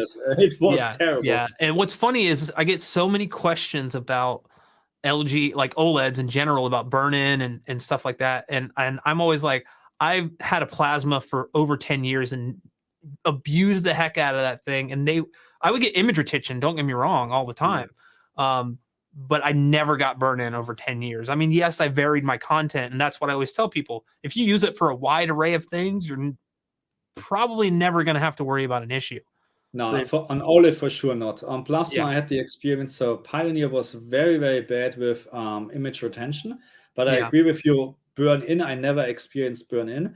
But then I bought the Panasonic, whatever, 500 plasma, which was terrible compared to the Pioneer. And I watched, and I'm not kidding, 45 minutes of a soccer football game, whatever you call this in America, the thing with actually where you use the foot. Yeah. And I watched this for 45 minutes, and it took almost 2 days to get rid of this result on the top, Oh, yeah. I thought, what the heck? On the Pioneer, yes, it took maybe 10, 15 minutes to disappear. But on the Panasonic, it stuck there for almost 2 days. I was like, okay, you can't watch soccer games on this TV. It's impossible. Yeah. And you're like, so, but okay, there's never mind. nothing like that on the OLEDs. You can watch. I watched the World Cup till Germany decided to go home earlier. Why not? But anyway, I watched it. There's no problem at all with OLED and burn-in. No, not even. I wouldn't say that image retention on the G2 is nowadays a problem. On the CX, that's a different story. You can, if you display something for 10, 15 minutes, especially when I'm doing calibrating, you can see the 10% IRE window, in the background and then fading away. That's not happening on the G2. It's just black, just gone. Might have something to do with the heat sink on the G2 as well. Yeah, absolutely, of course. That's why the G2 is like this thick. And the CX, when I unpacked my CX back then, I was, oh my God, what can you do? You break it. Yeah. I've never, honestly, I don't tell many people this, I never have been more scared in my life to unbox a TV than it was when I got the C1 because of how thin it was at the top. I'm like, one wrong move and this thing is toast. Like my wife's helping me and she's not the strongest. She'll admit that to everyone. And I was like, I might have to call a friend over to help me lift this because they're very heavy as well. They're heavier than they actually look. So Michael Kloster Ebbison gave us a super chat. Thank you so much. Much appreciated. He didn't have a question or anything. He's from Denmark, I think. DKK is Denmark. Is it? I think so. Thank you very much for that. No question, or we missed it? No question. That was just it. I was looking. I couldn't see one. Thank you so much. If you have a question, then just put it in and we're going to answer it if we can. Let's see. We got 2 more questions and then we'll touch on touch on the few things we have left on the agenda here. I have to work on Forspoken. It's true. Yeah. I got to work on it. I got a subwoofer review I'm doing right now. So I got very good. Got some stuff to shoot for that. Says Plasma TV for Gaming asks, Brad, what is your favorite game audio wise? So it's hard to pick just one because over the years I've kind of amassed kind of a mental list of games I always go back to, and I still never forget the first time I played the first BioShock, which still holds up, the remastered one. It actually does have a really good soundtrack. Doesn't have as much range in the audio department as something newer would, but that's one of my go-tos still. It actually up mixes really well if you have like a Dolby Atmos system. And then The Last of Us, not the remake I haven't played the new one, part 1 or whatever, but the original PS3 release and subsequently the remastered version on the PS4. The audio on Naughty Dog games to me is always top tier. They're always some of the best sounding, have some of the best audio settings. That's another thing that I'm actually eventually going to start doing, is audio dynamic range analysis on video games. So we have both the HDR picture analysis and the dynamic range analysis of these video games, and because honestly, God of War Ragnarok settings are kind of busted for their audio, which surprises me since it's Sony's first party. There's literally very little difference between each of the 3 audio modes. Oh, okay. But yeah, I would say Last of Us, a lot of the gunshots. I remember the very beginning of that game when the gas station explodes and like you just feel it. And that still sticks with me. Also, the Uncharted 2 opening sequence where you're kind of dangling from the train, that had some really great sequences. And then finally, Fallout 3. I always go back to because I would just explode cars all day, because of just how crazy that sounded with my system. Like you could feel it in the seats, like rumble and everything. It was really cool. So. Yeah, someone mentioned also in Jack and Dexter games, audio is amazing. So I'm very happy that someone is mentioning this game. Jack and Dexter 1 is, and in my opinion, still the best 3D jump and run. Yeah. So I don't think there's any.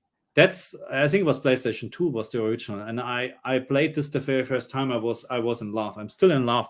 When I'm always playing this game, this is from the world design, from the character design, audio wise, it's just wow. And I hope we see Jack and Dexter on the PlayStation 5. It would be amazing. But the problem is always you expect to have the same, how should I say, feelings again, what you have had with the game in the beginning, but it will not happen because, does anyone remember actually, what is the name in English? So in Germany, it was Bafum, it's Fluch, it's Broken Sword. The click adventure games, the click and point adventure games. No, I don't. Broken Sword, you never played? I've heard of it. I've heard of it. Broken Sword 1 on the PlayStation. I played this and I finished the game. It was one of the best experiences I ever had, from story, audio, intensity, and stuff like that. And then the next part came out, the second one. It was okay. And then I never played any of the other one. And then part 5 just suddenly popped up and I said, hey, give it a try. And it was just blah. You know what I mean? Yeah. So it changes, it's, yeah. Oh, buddy, 305 love. Super chat. Thank you so much. So God of War Ragnarok. Oh, thank you very much, buddy. Thank you. Appreciate it very much. Thank you so much for the super chat. He asked if I've played Shadow of Mordor on 7.1. Yes. Those are, you know what? I always forget about those games until someone brings them up. Both Shadow of Mordor and Shadow of War. I enjoyed both of those, and those actually do upmix really well to Dolby Atmos if you have one of those, or DTSX, or whatever. If you have in-ceiling speakers or whatever speakers on the ceiling, those are really great. But yeah, thank you again for the super chat. I'm thinking that's a Nutty Professor reference. Buddy Love was his name, I think, in the movie. Okay. I don't know. Someone mentioned that God of War Ragnarok won Best Audio Design at the awards yesterday. I have to be honest, I did not watch it because it was, I didn't watch it, full stop. But that's fine. I mean, what Brad was talking about was the difference between the mixtures between what you can, I think, set if you play in the dynamic range, what you can set actually in the game, or if you play in the midnight mode or something like that. That's probably not. I mean, to be very honest, so if we talk about God of War Ragnarok, I think it's an okay game, but I'm not a favorite of God of War Ragnarok. Some people like those types of game. I like other types of games, so that's fine. It's okay game for me. In terms of graphic, it's also not outstanding, to be very honest, in my opinion. But yeah, that's just me. I actually finished it a couple days ago. Finished the game. It took me about 55 hours. I tried to do everything. And I don't know. I'm done. I'm over it. Like I don't want to spend any more time. I'm not doing any of the Berserker boss battles or anything like that. I enjoyed it. And what I will say is I think that the audio design itself was great. And I know that, again, this is off topic for the stream, but it was a question. So the audio design itself was great. The audio mix was not as good as the first game. The overall dynamic range. I remember the first time I heard the World Serpent in the first game speak, and it scared the crap out of me. That, like, literally, I remember, I think I was reviewing a couple of subwoofers at the time, and my wife in the bedroom heard it and came out and thought something was going on. I was like, this, it actually made me slightly uncomfortable, but like in a good way. I know it sounds weird. But I had no experiences like that in God of War Ragnarok. There was nothing that made me go, wow, that was an amazing audio moment that really kind of sealed the whole deal. Yeah. You know, but yeah, I mean, I enjoyed God of War Ragnarok. I kind of expected a little more from the audio, if I'm being honest. Yeah. Now I have to admit, I don't have much time right now, and to play actually seriously games. And even then, I don't know which game I would actually start, to be very honest. There are so many games, so many great games out there. I don't know. Probably Callisto Protocol is something I started with my daughter because she loves horror movies, horror games. Don't tell her mom, okay, that we're watching this. But anyway, if she watches this stream, you're screwed. Yeah, no, of course. But she loves this, and I like this as well. This is probably something what I would then play, Callisto Protocol, rather than Elden Ring or God of War. But that's me. Yeah, that's me. I think I just love having a variety of things to go to, right? Like, you know, we get. I'm not one of these people that is juggling many games at one time. I'm normally focused on like one game and then maybe a co-op game. I can't do this anymore. So look, the problem is I'm a huge fan, and we're drifting off, but anyway, I'm a huge fan of games like Anno 1800, Civilization. But the problem is you start games like that. Those games are for weeks and for hours, but I'm starting this and I find time maybe to play 5 hours in a row. Yeah. And you don't even do anything in this game, because 5 hours for Anno 1800 is nothing.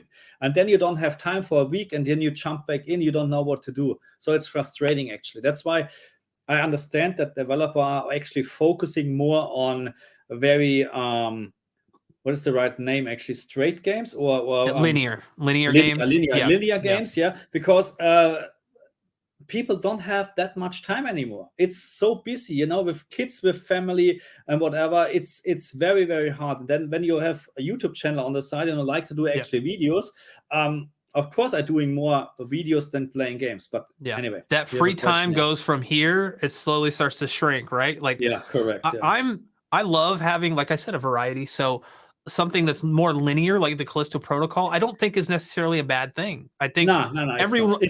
Not every game needs to be a 30-hour journey, right? Some games are fine at 8 hours, 9 hours. If it tells a really compelling story and really keeps you involved, correct. Bam, like I'm good, especially if it has any type of replay value where you can go back and play it. But we got a couple super chats actually just now. So Adidas NYR, thank you so much for the super chat. Appreciate it. Thank you. Is there anything wrong with using the desktop in HDR? I'm using the S95B, and I do not want to have to turn HDR on in Windows 11 before a game. No, go for it. So what you need to consider on the in the Windows desktop, I think when you go right click, and you go to display settings or whatever, and you click on adjust HDR, you can set up the brightness for your desktop independently to HDR in games. So that's really just for SDR content in the HDR picture. And there can you actually set up the brightness as you like it. So, but I'm using this all the time. So my TVs are connected to the PC, and HDR is enabled all the time. There's no problem at all. Awesome. And then actually, Michael Kloster, he gave us another super chat. Thank you so much. Thank you very much. Not required, but much appreciated. Says A90J, Dolby Vision useless. No TV has 4,000 nits. I don't want to say it's useless. I think Dolby Vision is a. This when I was shopping for TVs. It was between like the C1 at the time. This was like 6 months ago. C1, couldn't afford the C2. It was just too expensive. C1, A80J from Sony, and then the Samsung TV. I can't remember. I think it was the S95B. I don't know. Anyway, so I think for me personally, I wanted something that covered a lot of HDR formats. Dolby Vision is really popular on streaming services, and I just couldn't, as my main display, I wanted something with Dolby Vision. And so it was like LG or the A80J, and the A80J only has 2 HDMI 2.1 inputs. So I was like, well, now it's the LG. I think that the great thing about Dolby Vision is the scalability of it. So like Dolby Vision, you can even master things in 10,000 nits. And eventually when we get those TVs, theoretically, that same Dolby Vision disc that you have now that's mastered at 10,000 nits will take advantage of those extra nits, right? That's the kind of whole point of it. Whereas things with like HDR10, just vanilla HDR10, are stuck at whatever they're mastered in. So 1,000 nits, 2,000 nits. HDR10 Plus is different. It's similar to Dolby Vision in a lot of ways. Just not as widely adopted right now. Yeah. So now that's also so Dolby Vision. So you need to actually have two points here: Dolby Vision for movies and Dolby Vision for gaming. So for gaming, and I still stand to this, it's right now, useless if you like to call it like that, because there's no really support for it. And again, it would be a great benefit for having this in games, because the advantage from Dolby Vision over HDR10 without the plus, because there is no HDR10 plus games. I don't know if there's any right now, to be very honest. There would be an improvement or a benefit, a very, very small one, because we're talking about you need to have a side-by-side comparison. But right now it's dead. Dolby Vision gaming is dead. And I know you can play all the games on the Xbox in Dolby Vision, but again, no native Dolby Vision. It's just simulated. Yeah, hopefully going into 2023, we'll see more, but I'm not holding my breath. I hear talks that we may see more Dolby Vision native games on the Series X. I think the problem is that it's complete different everything, and this is just me assuming how it works, because I don't know how games getting programmed or developed, but I think they have a lot of created presets already, what you just need to chuck in. Unreal Engine 5, there's probably so much stuff already created that they're just using the old stuff, which is fair enough, because it saves your time, of course. To integrate now Dolby Vision is probably a complete different story. And that's why not many studios are doing this, or not a single one, just Microsoft with one single game so far. Yeah. I mean, we'll see. I mean, we're going to, if Dolby Vision wants to stay, like if it wants to become like a staple in gaming, they're going to have to push it a lot harder than they're not even trying right now. There's no pushing at all. There's nothing. It's just no pushing. And Dolby Vision was broken on Halo Infinite for a while, Absolutely. right? Like it was for a while, it was. It was bad. This amazed me actually. I was baffled, because how can this be? So first of all, there was no actually. So I would actually, let's say like this. So you have LG gaming TVs. They're actually supporting Dolby Vision gaming. Then you have Microsoft as the only console, apart from the PC can Dolby Vision gaming, but the only console which can support native Dolby Vision. And there's no advertising in terms like that. And then you have one single game which is released and Dolby Vision gaming is broken. I don't get it. So what's the point of actually having this effort in a game and then not even... And see, then we're talking about quality control. If even Microsoft is not able to do this from the very beginning, what can we expect from other studios? Not much. Not much. I don't know. Someone asked, is this a live stream or just Premiere? This is a live stream. You're live. This should be it. Whatever you say. Should be an example right here. We are live. No, I totally agree. We need and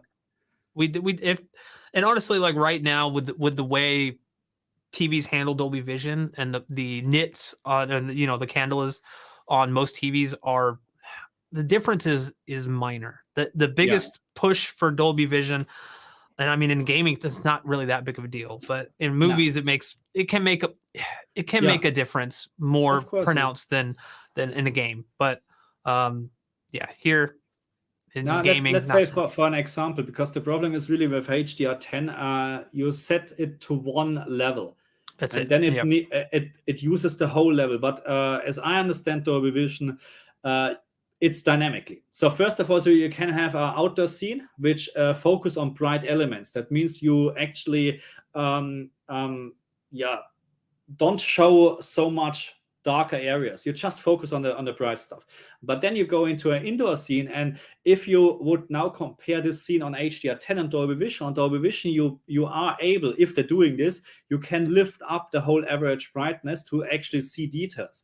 On HDR10, it's not possible, and that's why many movies, and there was something just lately on Vincent where he compared can't remember the series, where I thought even on high-end TVs, this is way too dark because you can't hardly see anything. And this would be possible actually to correct with Dolby Vision, because they can say, hey, yes, we like to have a lower contrast, but the average picture brightness, we need to have a little bit more. We can actually change it. But with HDR10, it's not possible. You would need to redirect the whole movie actually to put more light in. So, which doesn't make sense, of course. Yeah. All right, let's see. We'll answer one more question here. Actually, let's talk about the couple of things, because I just realized the agendas.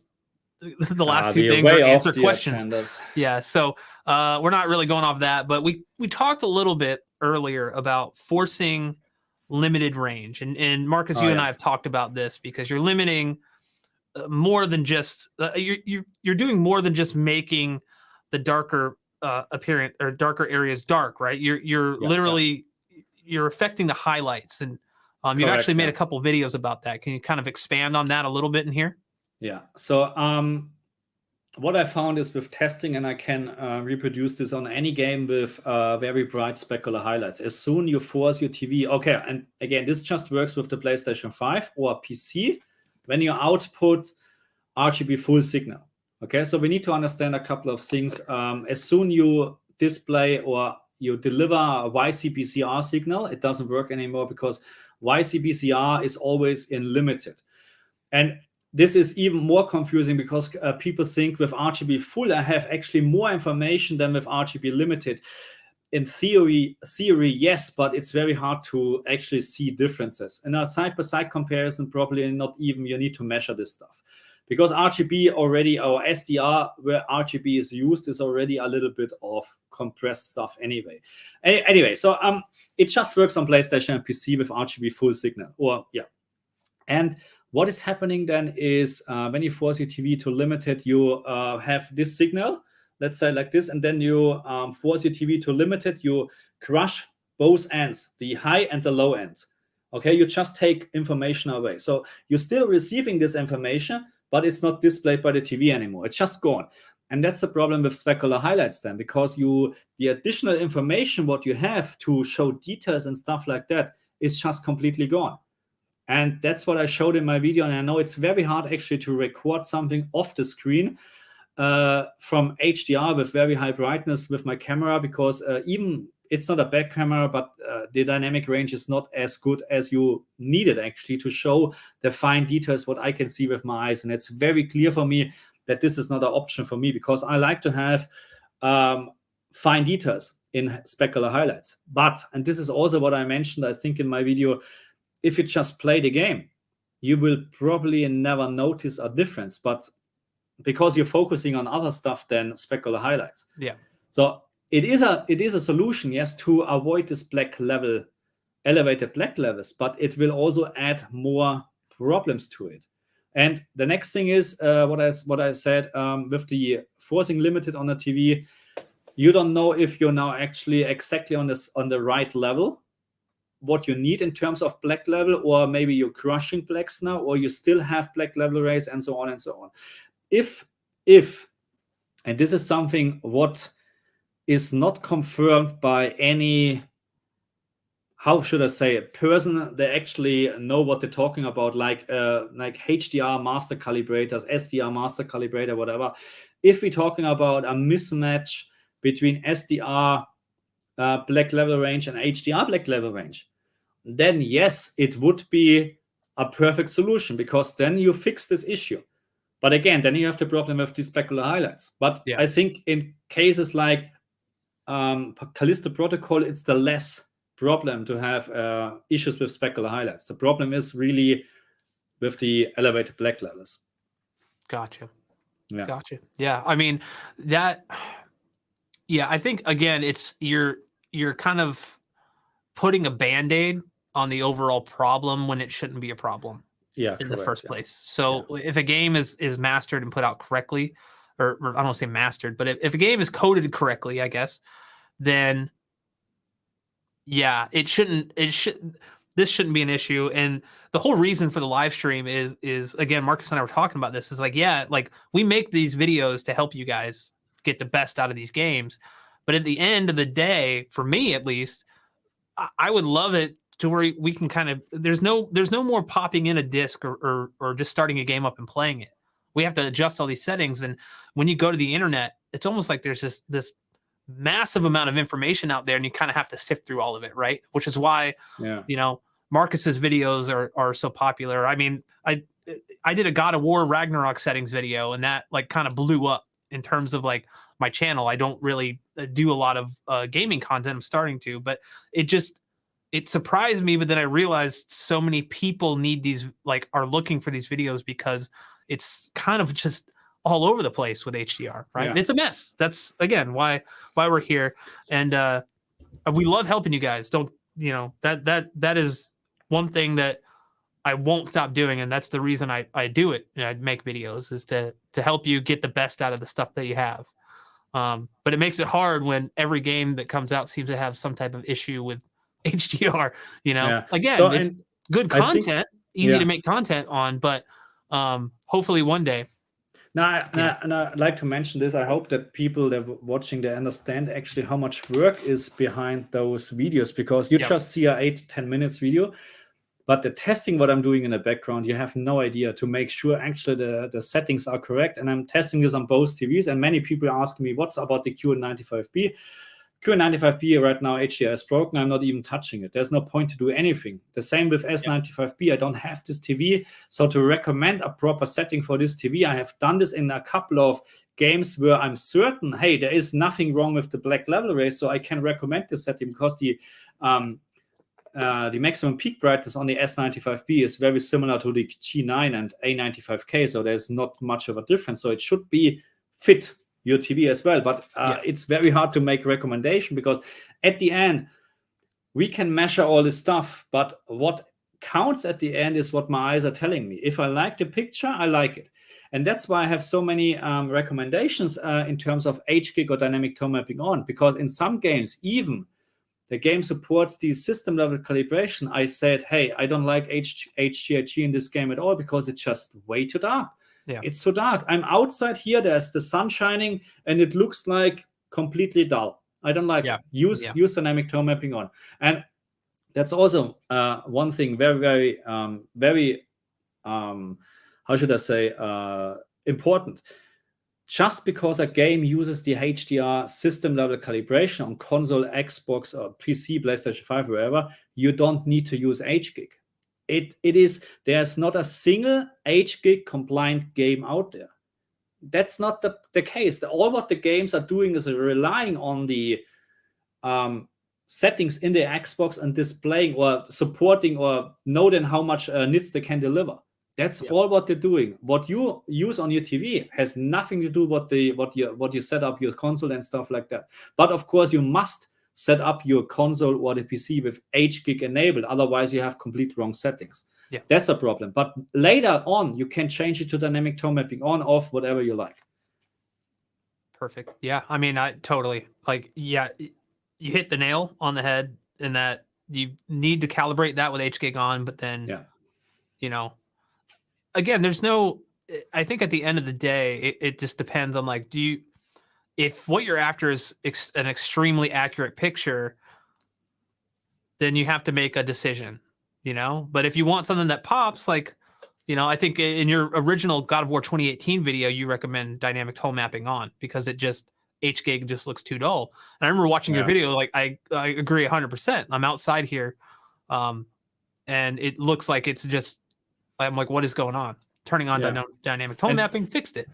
And so the problem is that that's the problem from our TVs, because HGIG in general is doing exactly the right thing, and it's the best way to have the most accurate HDR picture for your TV. But the problem is the CX on G2 just 1000 nits. That's the problem. That's why your average picture brightness is just too low for this very scene at the moment. Yeah. dynamic tone mapping on is faking or making HDR wrong looking at this very moment. But of course, it will give you a better experience because it will just improve. I think the same was with God of War Ragnarok. Thanks God, they have actually a brightness slider in the game, which changes the whole brightness. So not just brightness, the whole brightness from the picture. Yep. And I said, look, brightness at 50 with HKick is too dull for me. You have to increase it to 70, 75, or whatever the 75 the level I think was. is what I recommended. Or you use 50 with dynamic tone mapping on, but dynamic tone mapping on is not my recommendation because of all the dynamical changes from the picture, and it takes a couple of seconds to adjust the picture, so you never have the right amount or the right HDR look actually on your screen. Yeah. So I wanted to highlight this real quick. So this is from our super chat. He only limited to 50 characters. So he was actually asking about the A90J. Blacks are totally crushed. Highlights are like a flashbulb in the head and almost nothing in between. Is it broken on the A90J? I personally don't have experience with the A90J, but that sounds like either I wouldn't say a panel issue, but maybe a picture mode. Like it might depend on what picture mode you're in. Switch picture mode, see if that goes away. I know on certain TVs, certain Dolby Vision modes have different, gamma settings and all that stuff for bright or dark or, Dolby Vision IQ, things like that. Either that or whatever you're watching is actually shot like that. I've actually watched a couple of Dolby Vision movies. Yeah, I'm not quite sure. So I just saw it's hard. We have Nenician here. Hey Nenician, hey Matt, how are you? Hey guys. He is a master calibrator, or I don't know if it's called. Sorry if I said something wrong, but he is a professional calibrator, and he helped me a lot with questions or whatever. So he knows his stuff, but he's not on YouTube anymore, unfortunately. But he knows his stuff. He knows his stuff. Awesome. So, but anyway, so in this case, Michael, I don't know. So it would be interesting to understand if you, let's say, experiencing this in a movie or in a game, and what is happening actually if you disable Dolby Vision and you watch then the same content in HDR10 or something else. Is it the same or is it then better? Because if it is better now, then it's not your TV. Or let's say like this, it's not the TV in general. It must be to do something maybe either with your console setting or maybe with the TV setting then, because obviously the TV is capable of displaying it better. So it's a little bit hard to say or hard to recommend an answer or tell you something on a live stream like that. Yeah, unless I see something in person, then I could go, oh, that definitely looks wrong. And it's again hard to give you recommendations just over the internet, like based on what we know of the A90J. Yeah, no, and we are not experts at all. So we are doing this. Well, speak for yourself. I'm just kidding. Okay, live stream end. So no, we're doing this with our best knowledge, without trying to spread wrong information, because that's what what I mean. So that's not intentional at all. And that's why then I rather say, hey, I have no idea what this is about. I rather say this instead of trying to answer the question. Really. Exactly. It's better. Yeah. For me, I always claim I'm not an expert. I'm an enthusiast. I love this hobby. I love home theater. I love gaming. I love audio, all that stuff. There's a lot of stuff I still don't know, and I'm still learning. And if I don't know something, I'm not going to tell you I know something. I will tell you I don't know, or I'll research this and come back with what I found. And I think that's like important, with the stuff that we're trying to do and give, information on settings and stuff. We do it. And like you said, it takes a long time to make these settings videos. We have a lot of testing that we do. I'm not just going to say, hey, put this on this because I like the way it looks. No, I'm actually going to take this into the computer and analyze this using software. And so I can get a real picture. Yeah. Give you the information with the data to back it up. Yeah. That's the whole point. And also, one of the last tips or whatever advice, always watch or play HDR games in a complete dark room. I mean, also in SDR, there shouldn't be a difference, because at the end you like to see the details in darker areas. And if your surrounding is way too bright, then you have no chance to see this. And also the reflections on the screen. So I'm not doing this. So if I'm watching a movie or whatever, there's no light, literally no light other than a little RGB light, which is actually showing me where the TV or stuff like this, but there's no other light in the room on. Yeah. And this is what I recommend. So because my settings are made for a complete dark room, and this is how you should watch HDR content or content in general, in my opinion. Yeah, personally, I always if I'm gaming for a long time, I have to turn. I have a backlight on my TV, but I turn it really low. Yeah. Because HDR can be so bright, and if the game is really bright, eye fatigue can I know. Yeah. But movies, I'm 100% dark room. I mean, technically, if we look at the HDR stuff, they recommend like a 5 nit or 5 candela, which is not light. Much. It's not much. But I think the biggest thing, if you're gonna have it's called a bias light. By the way, I think someone mentioned in the comments. Yeah, jump rope lift. The biggest thing with having one of those is it's behind the display and it's 6,500 degrees Kelvin. So it's that's the most important. And why 6,500 candela? Why 6,500? Because it's D65 now. Yep. That's exactly what we like. Because if you have a different light in terms of the color temperature, you will see colors differently on your TV. I'm not joking. It's really. Back in Germany, I have to say, I set up a home cinema room and I put LED lights on top behind the TV, behind the TV, because everything was actually moved out from the wall because of the sound. And now with sound, don't put speakers in the corner. Don't do it if you can avoid this. But anyway, do it. And I searched the internet for LED lights with 6,500 Kelvin, and you can find it. And then you have a very it's a very whitish light, and people don't like this, but that's what you should have actually, to have a here CRI 98 and use clutch pattern. So the CRI is the you see it a lot in like film lights and stuff like that. The higher the number, the I don't want to butcher it because like he's a professional calibrator. I'm going to say something wrong, but it's as accurate.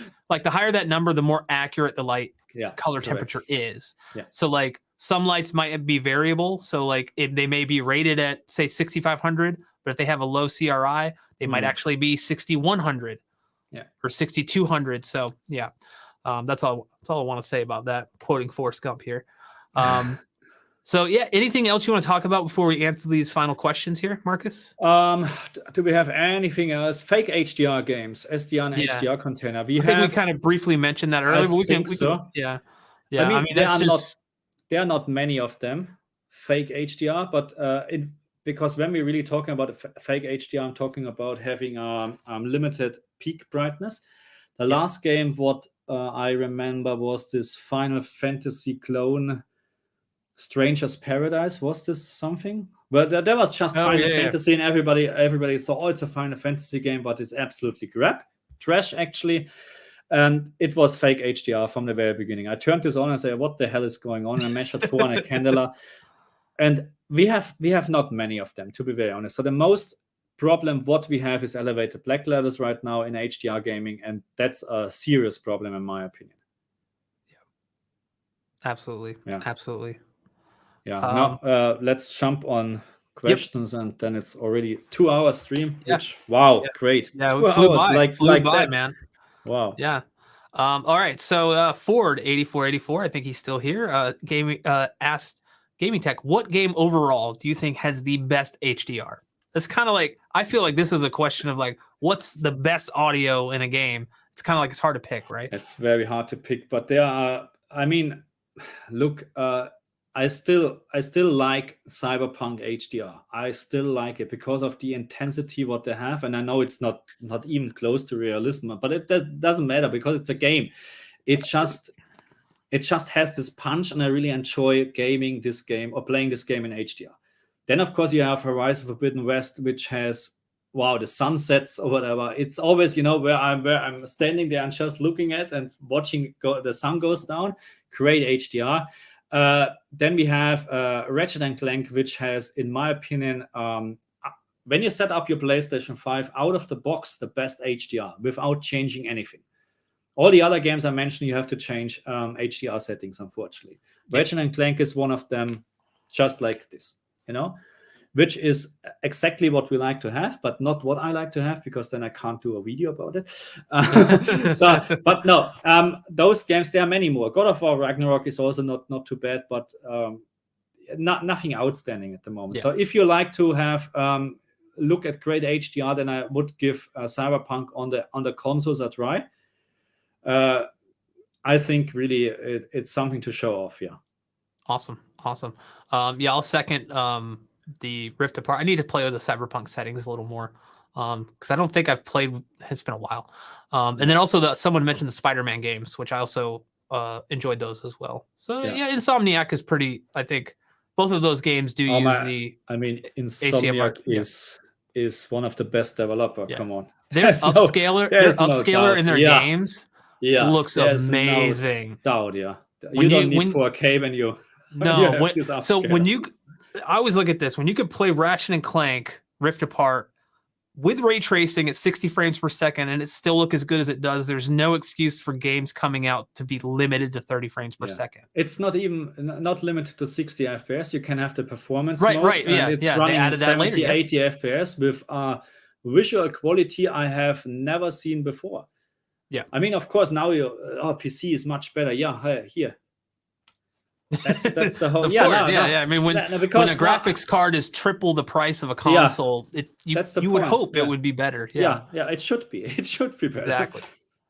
So okay, moving on here. JMB Gator asks, on the Series X with a G2, should I allow YCC 422 on or off? How about color depth 10-bit or 12-bit?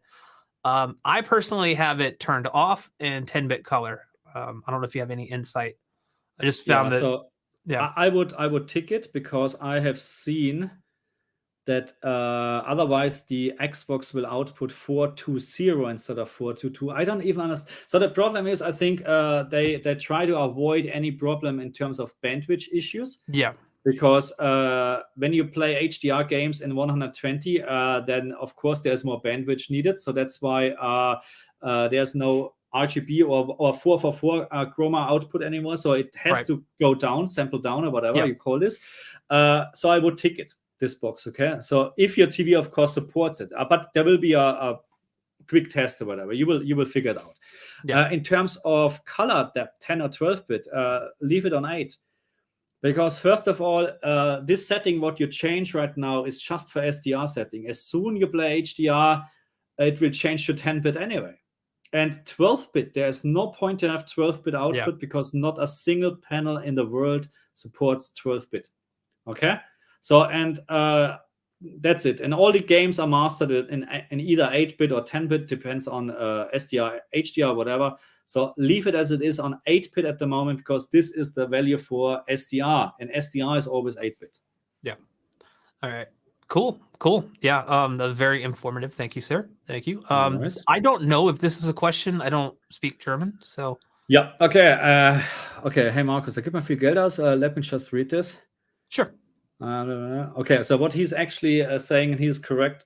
He's complaining about that you spend a lot of money on stuff, and then you're just actually wasting your time with setting up picture settings and stuff like that. I mean, and that's one of the reasons I prefer actually playing on the console rather than PC, because I know exactly what's happening. I would spend so much time for the picture setting to have maybe 5 FPS more, and to show or to have a look if this 5 FPS is actually derating my picture quality. That's why I like consoles, because there's not much to do. But he's absolutely right. We shouldn't do this. And the more we are advancing in terms of HDR and performance modes or whatever, the more we have to do on our own, unfortunately. And we need to understand at some point, you really need to understand what you're doing, because no one can tell me that a normal player, and we are nerds. We are nerds, absolutely nerds. But no one can tell me that if someone, my brother, for an example, he bought the C2 just lately, but he has literally no idea of a gaming mode, HDR picture mode, nothing at all. If he would connect a PlayStation 5, he doesn't even know that he needs to calibrate the PlayStation 5 beforehand if the PlayStation 5 would not show this the very first time. Yeah. But he also would not have any idea that on the C2 by standard dynamic tone mapping on is activated, and he should deactivate this to HKick to calibrate the PlayStation 5. So he will do it wrong. So it's a mess. It is. Yeah, we and that's something that with this hobby, like you can spend a lot of money on displays, on audio equipment. Audio equipment's a little different because speakers and stuff put in a room, every room is going to be different. You need to you need to calibrate for that specific room. Displays, I mean, I did a whole video a while ago talking about like, is calibration really important? And the short answer is yes. If you're after accuracy and all that stuff. But with audio, it's extremely important because the room is your biggest detrimental factor with your audio, right? Like not set up properly. So, but with displays, we're getting a lot of displays that are really good, like out of the box. That yes, they could still benefit from a professional calibration. Absolutely.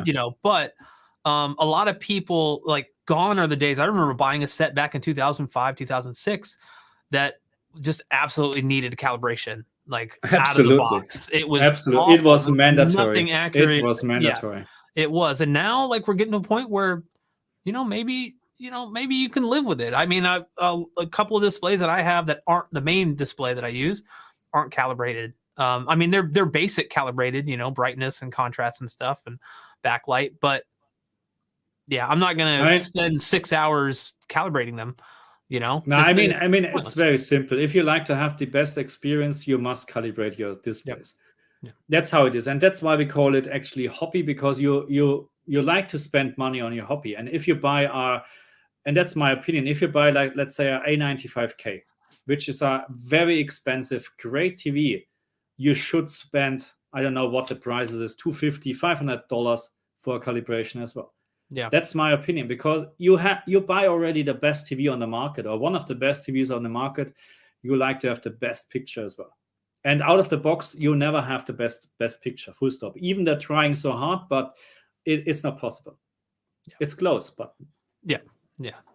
Let's see. Moving on. Power Up 62 asks, why can't you set YCB CR 444 without PC mode and can play in RGB limited without PC mode? RGB limited is 4442. Yes. Okay. Why can't set RGB 444 without PC mode and can play in RGB limited without PC mode? Okay. So I don't know if he's talking about PC mode. When you talk about RGB, PC mode is always full. When we talk about limited and full, PC mode on because PC mode is RGB full. That's how it is, PC. YCPCR 444 is similar in terms of quality to RGB. And then now it doesn't make any difference anymore if we're talking about RGB full or RGB limited, because the difference between those two is very, very minor. And some games are actually maybe mastered in the YCPCR anyway. Yeah. Some games. Then you're talking about limited anyway. So there's not much difference. So maybe he's talking about the PC mode on the TV. Without the PC mode on the TV, first of all, as far as I understand, all the electronic inside or the picture gets transformed to YCPCR anyway in the TV, regardless of what you deliver actually to the TV. If it's RGB or YCPCR, the TV always use or transforms the signal into YCPCR. Now, to use 444, you must tell the TV, hey, don't change the signal too much, use the full bandwidth. And that's why in some TVs you lose actually a little bit of functionality in the PC mode, because now the TV is actually very busy to receive the signal and provide the necessary information. That's why you don't have maybe a BFI stuff, or maybe you can't change the gamma settings or stuff like that, or picture enhancer. Let's say it like this, because the TV is already busy. The chip can't do any anymore. Yeah. But it's the question is a little bit unclear, to be very honest. Or RGB limited is 444 too. Yes, RGB is similar to 444. That's how it is. Yeah. Yeah. Perfect. All right, moving on. Nostra asks, I wanted to ask a question about auto HDR. Control on Xbox Series X has perfect blacks, while on Windows it has black crush. Why is that? Is PC doing something differently? I've played through this game on PC, but I don't have Windows 11, or I've never used auto HDR there. So I can't speak to that. Have you seen this? I actually haven't seen, in all the auto HDR games I've played on the Series X, I never have an issue. That almost seems like maybe a Windows 11 calibration issue, perhaps. I'm not sure. Okay, so for auto HDR supported games, and that's also, it must support auto HDR. Yeah. And maybe Control is one of them. I never played it on a PC. You must set up your Windows 11 calibration in the correct way. So I'm just wondering, actually, there's no auto HDR on Windows 10, so he's just talking about Windows 11.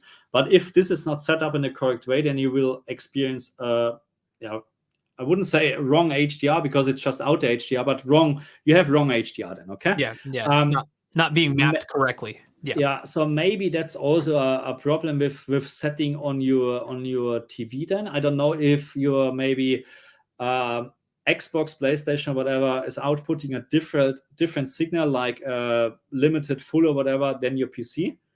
Maybe give this a try. Or you're absolutely right, and HDR on PC games is also messed up, because I found a couple of differences.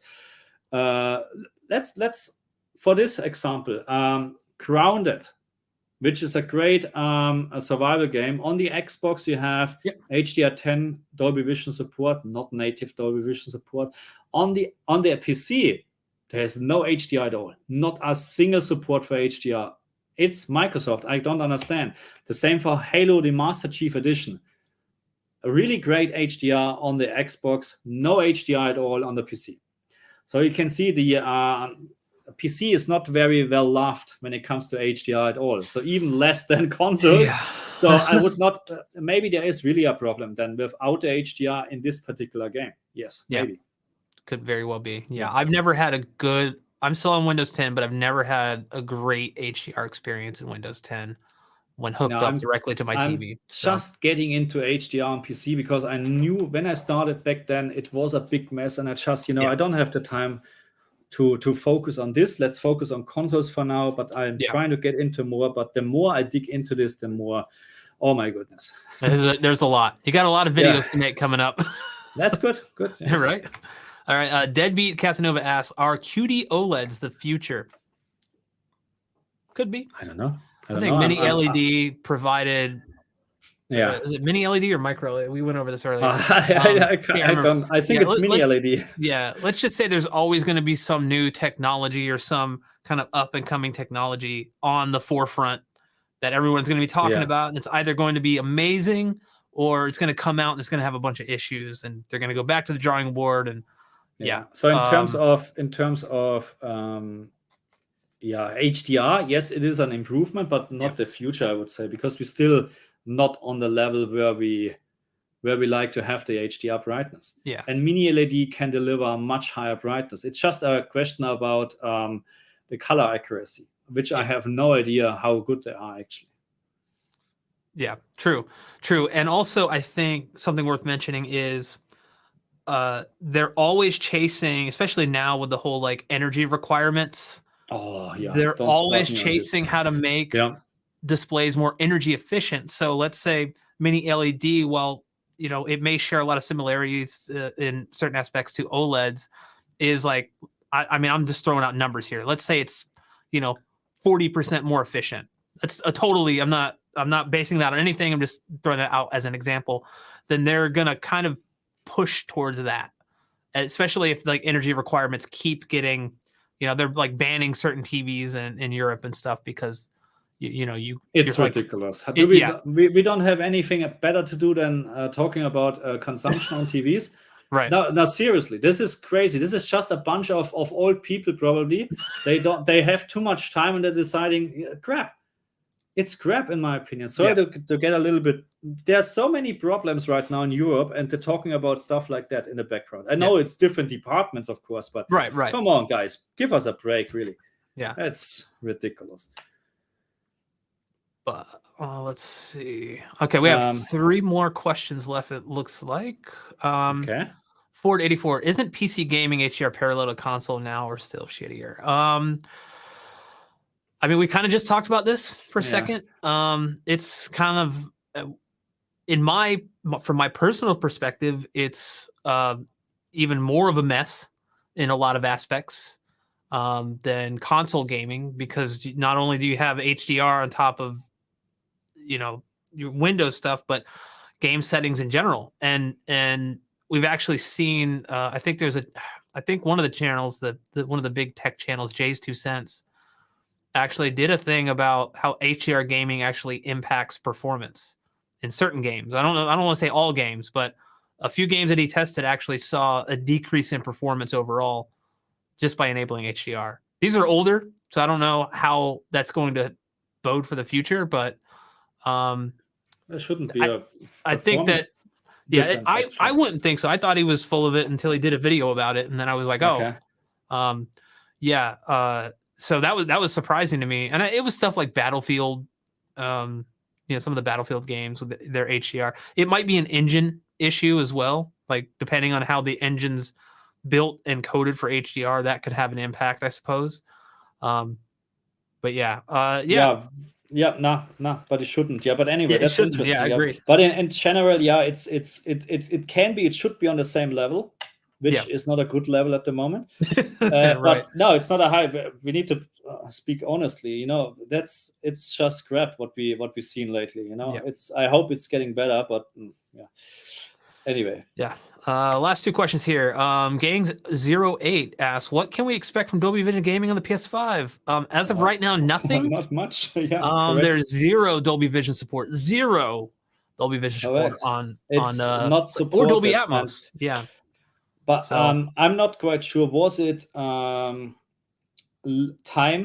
limited by Microsoft for these options, or is Sony not allowed to use it in general or is it just because Sony doesn't want to pay? So I think it's one of those things where Dolby does require a license fee typically per device. So correct. Sony may have been like, we don't want to do that. I'd also wish that they would put more into their spatial audio stuff for actual home audio instead of just for headphones. That's another, I mean, that's kind of an off-topic thing, but they don't support Dolby Atmos. They don't support anything in terms of spatial audio, like for home theaters, just for headphones, which is, I don't know. Look, with Sony is always, and maybe some people will not like but Sony is not in general, as many other companies like Nvidia as well, they are not very consumer friendly in my opinion. Sorry to say this, but we have seen this with VRR support on the PlayStation 5. And the reason why they brought it so late was just because their displays didn't support it until this moment. And then they released it because from a company perspective, I can understand the move, but it's a very bad move, not consumer friendly at all. And that's why I'm not expecting much from companies nowadays. Not that much. That's why you need to keep your expectations very, very low. And then you're getting surprised, then like a Forspoken demo suddenly, something like that, you never expected this, and then it shows up. So, no, I forgot the question anyway. We could have a whole live stream just talking about this, right? So there was. Can you just yada wodo lada? Please help with God of War Ragnarok HDR man. So the HFR mode just looks so washed out. So the high frequency mode. So if you're talking about this, maybe that's also a problem with your setting from the PlayStation 5 or PC, because I'm not quite sure. When you use the high frequency mode, I think, and that's a problem also with PlayStation, because you don't have the option like on Xbox to output 120 hertz all the time. It just activates 120 hertz if you go into the high frequency mode. And therefore, you will change probably from RGB to YCPCR or stuff like that. maybe this is causing your washed out picture, because I can assure you there is very less or almost no black level rays in God of War. So in terms of that, they know what they're doing actually. So it must be have to do something with your TV settings, to be honest. Or I haven't played the game in a long time. Maybe they messed it up with a update. Yeah, and that's of course also on the table. Could be. All right. Last question here. Let's see. Helvetica Bold. I can't even talk tonight. What do you think went wrong with the Callisto Protocol? An amazing looking game with terrible black levels. Reducing FTDA really helped. Hope a patch will fix it. The jury's still out on what went wrong. I think there was just I mean, the launch hasn't been the smoothest overall in terms of all the consoles. I think right now the best place to play is still the PlayStation 5, if I'm not mistaken. I know on the PC it was an absolute mess at launch with all the stutters and stuff. They've fixed a lot of it, which still that's something that should never have even launched in that state. Yeah. And then the Xbox, even though we got an update today, I did check and it's still missing ray tracing reflections in the 30 frames per second mode. I think they fixed it. Oh, did they? Was just I think yesterday or whatever there was a patch. I haven't. I'll have to double check it again.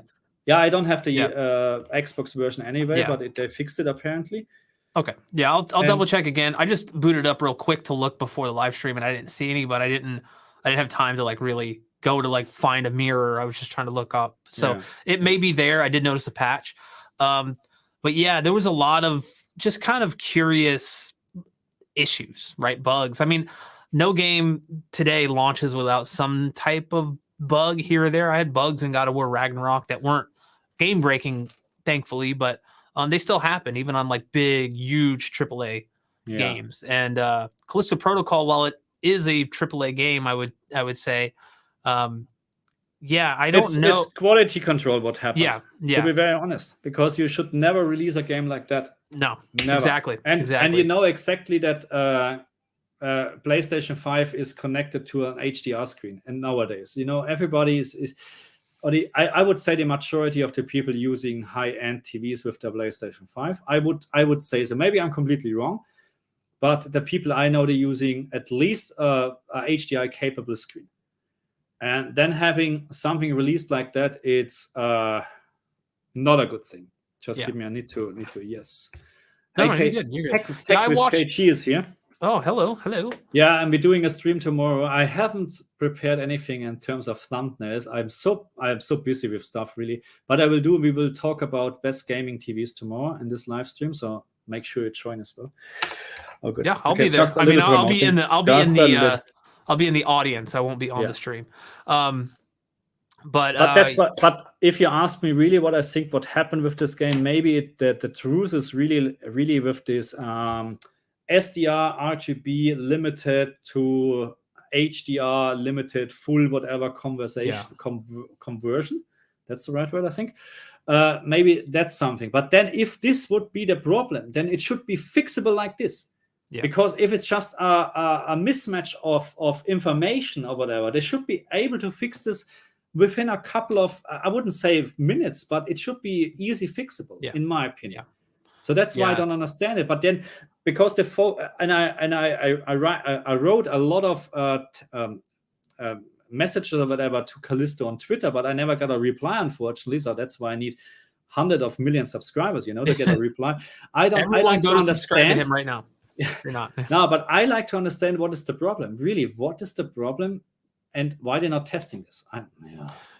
It is something that every time a game comes out with issues that aren't even bugs, right? Aren't even like I would say that Midnight Suns is a good example of like a bug that I don't know what I'm doing wrong.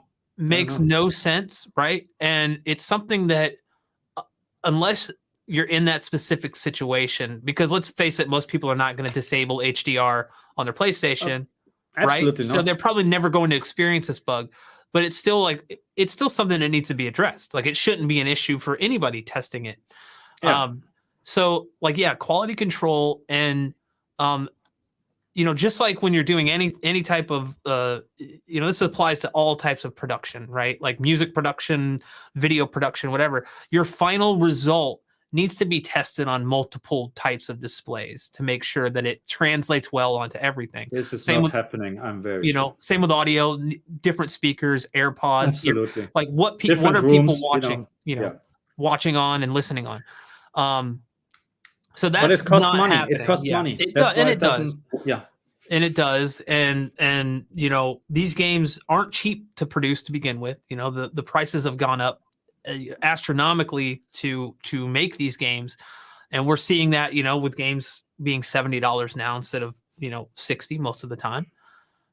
But like still that quality control needs to happen, and they need to have these kind of systems in place to make sure that the gamer, which ultimately is the final outcome, they want to get this thing into people's hands, that they should have a good experience out of the box. And I've heard from so many people, friends of mine, that have played the Callisto Protocol, and they're like, dude, the game looked like crap out of the box. I couldn't figure out why.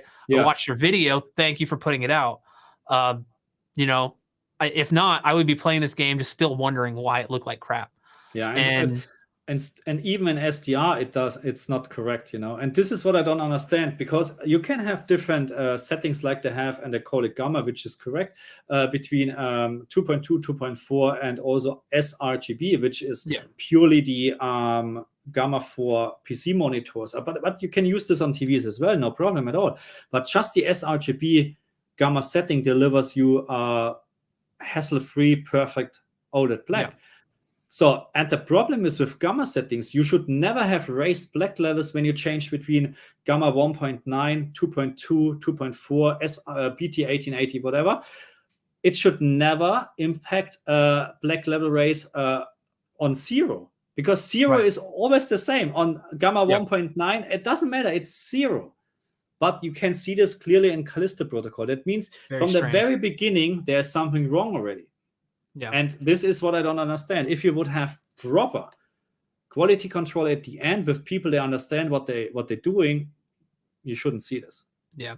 And I think Tech with KG does bring up a really good point. And he says, sadly, I think HDR is an afterthought for game development. It's probably one of the last things they do for a lot of studios. Yeah. And I would definitely agree with that. For a long time, and it still happens, the same thing happens. We were talking earlier about ray tracing. It happens with that too. And with ray tracing, it's especially important from the get-go to develop with ray tracing in mind. But I think it will be because maybe HDR, I think you have, as I mentioned, you have a lot of presets. Now, what is the name actually? When you have something prepared already and it just chuck it in, Yeah, I think something like presets are good. Preset or whatever. And that's I think what is happening with a lot of things, of course. Unreal Engine. I mean, have you seen actually the Fortnite update? I mean, I'm not a biggest fan of Fortnite. Yeah, I watched your video on it. Yeah. But this is, wow, this looks incredible. And it's running in 60 FPS. Wow. Yeah. And I can just imagine what we can see in the future. And those are presets in the future. That means they're just getting chucked in, and you have this new graphical features. And I think the same is happening with HDR.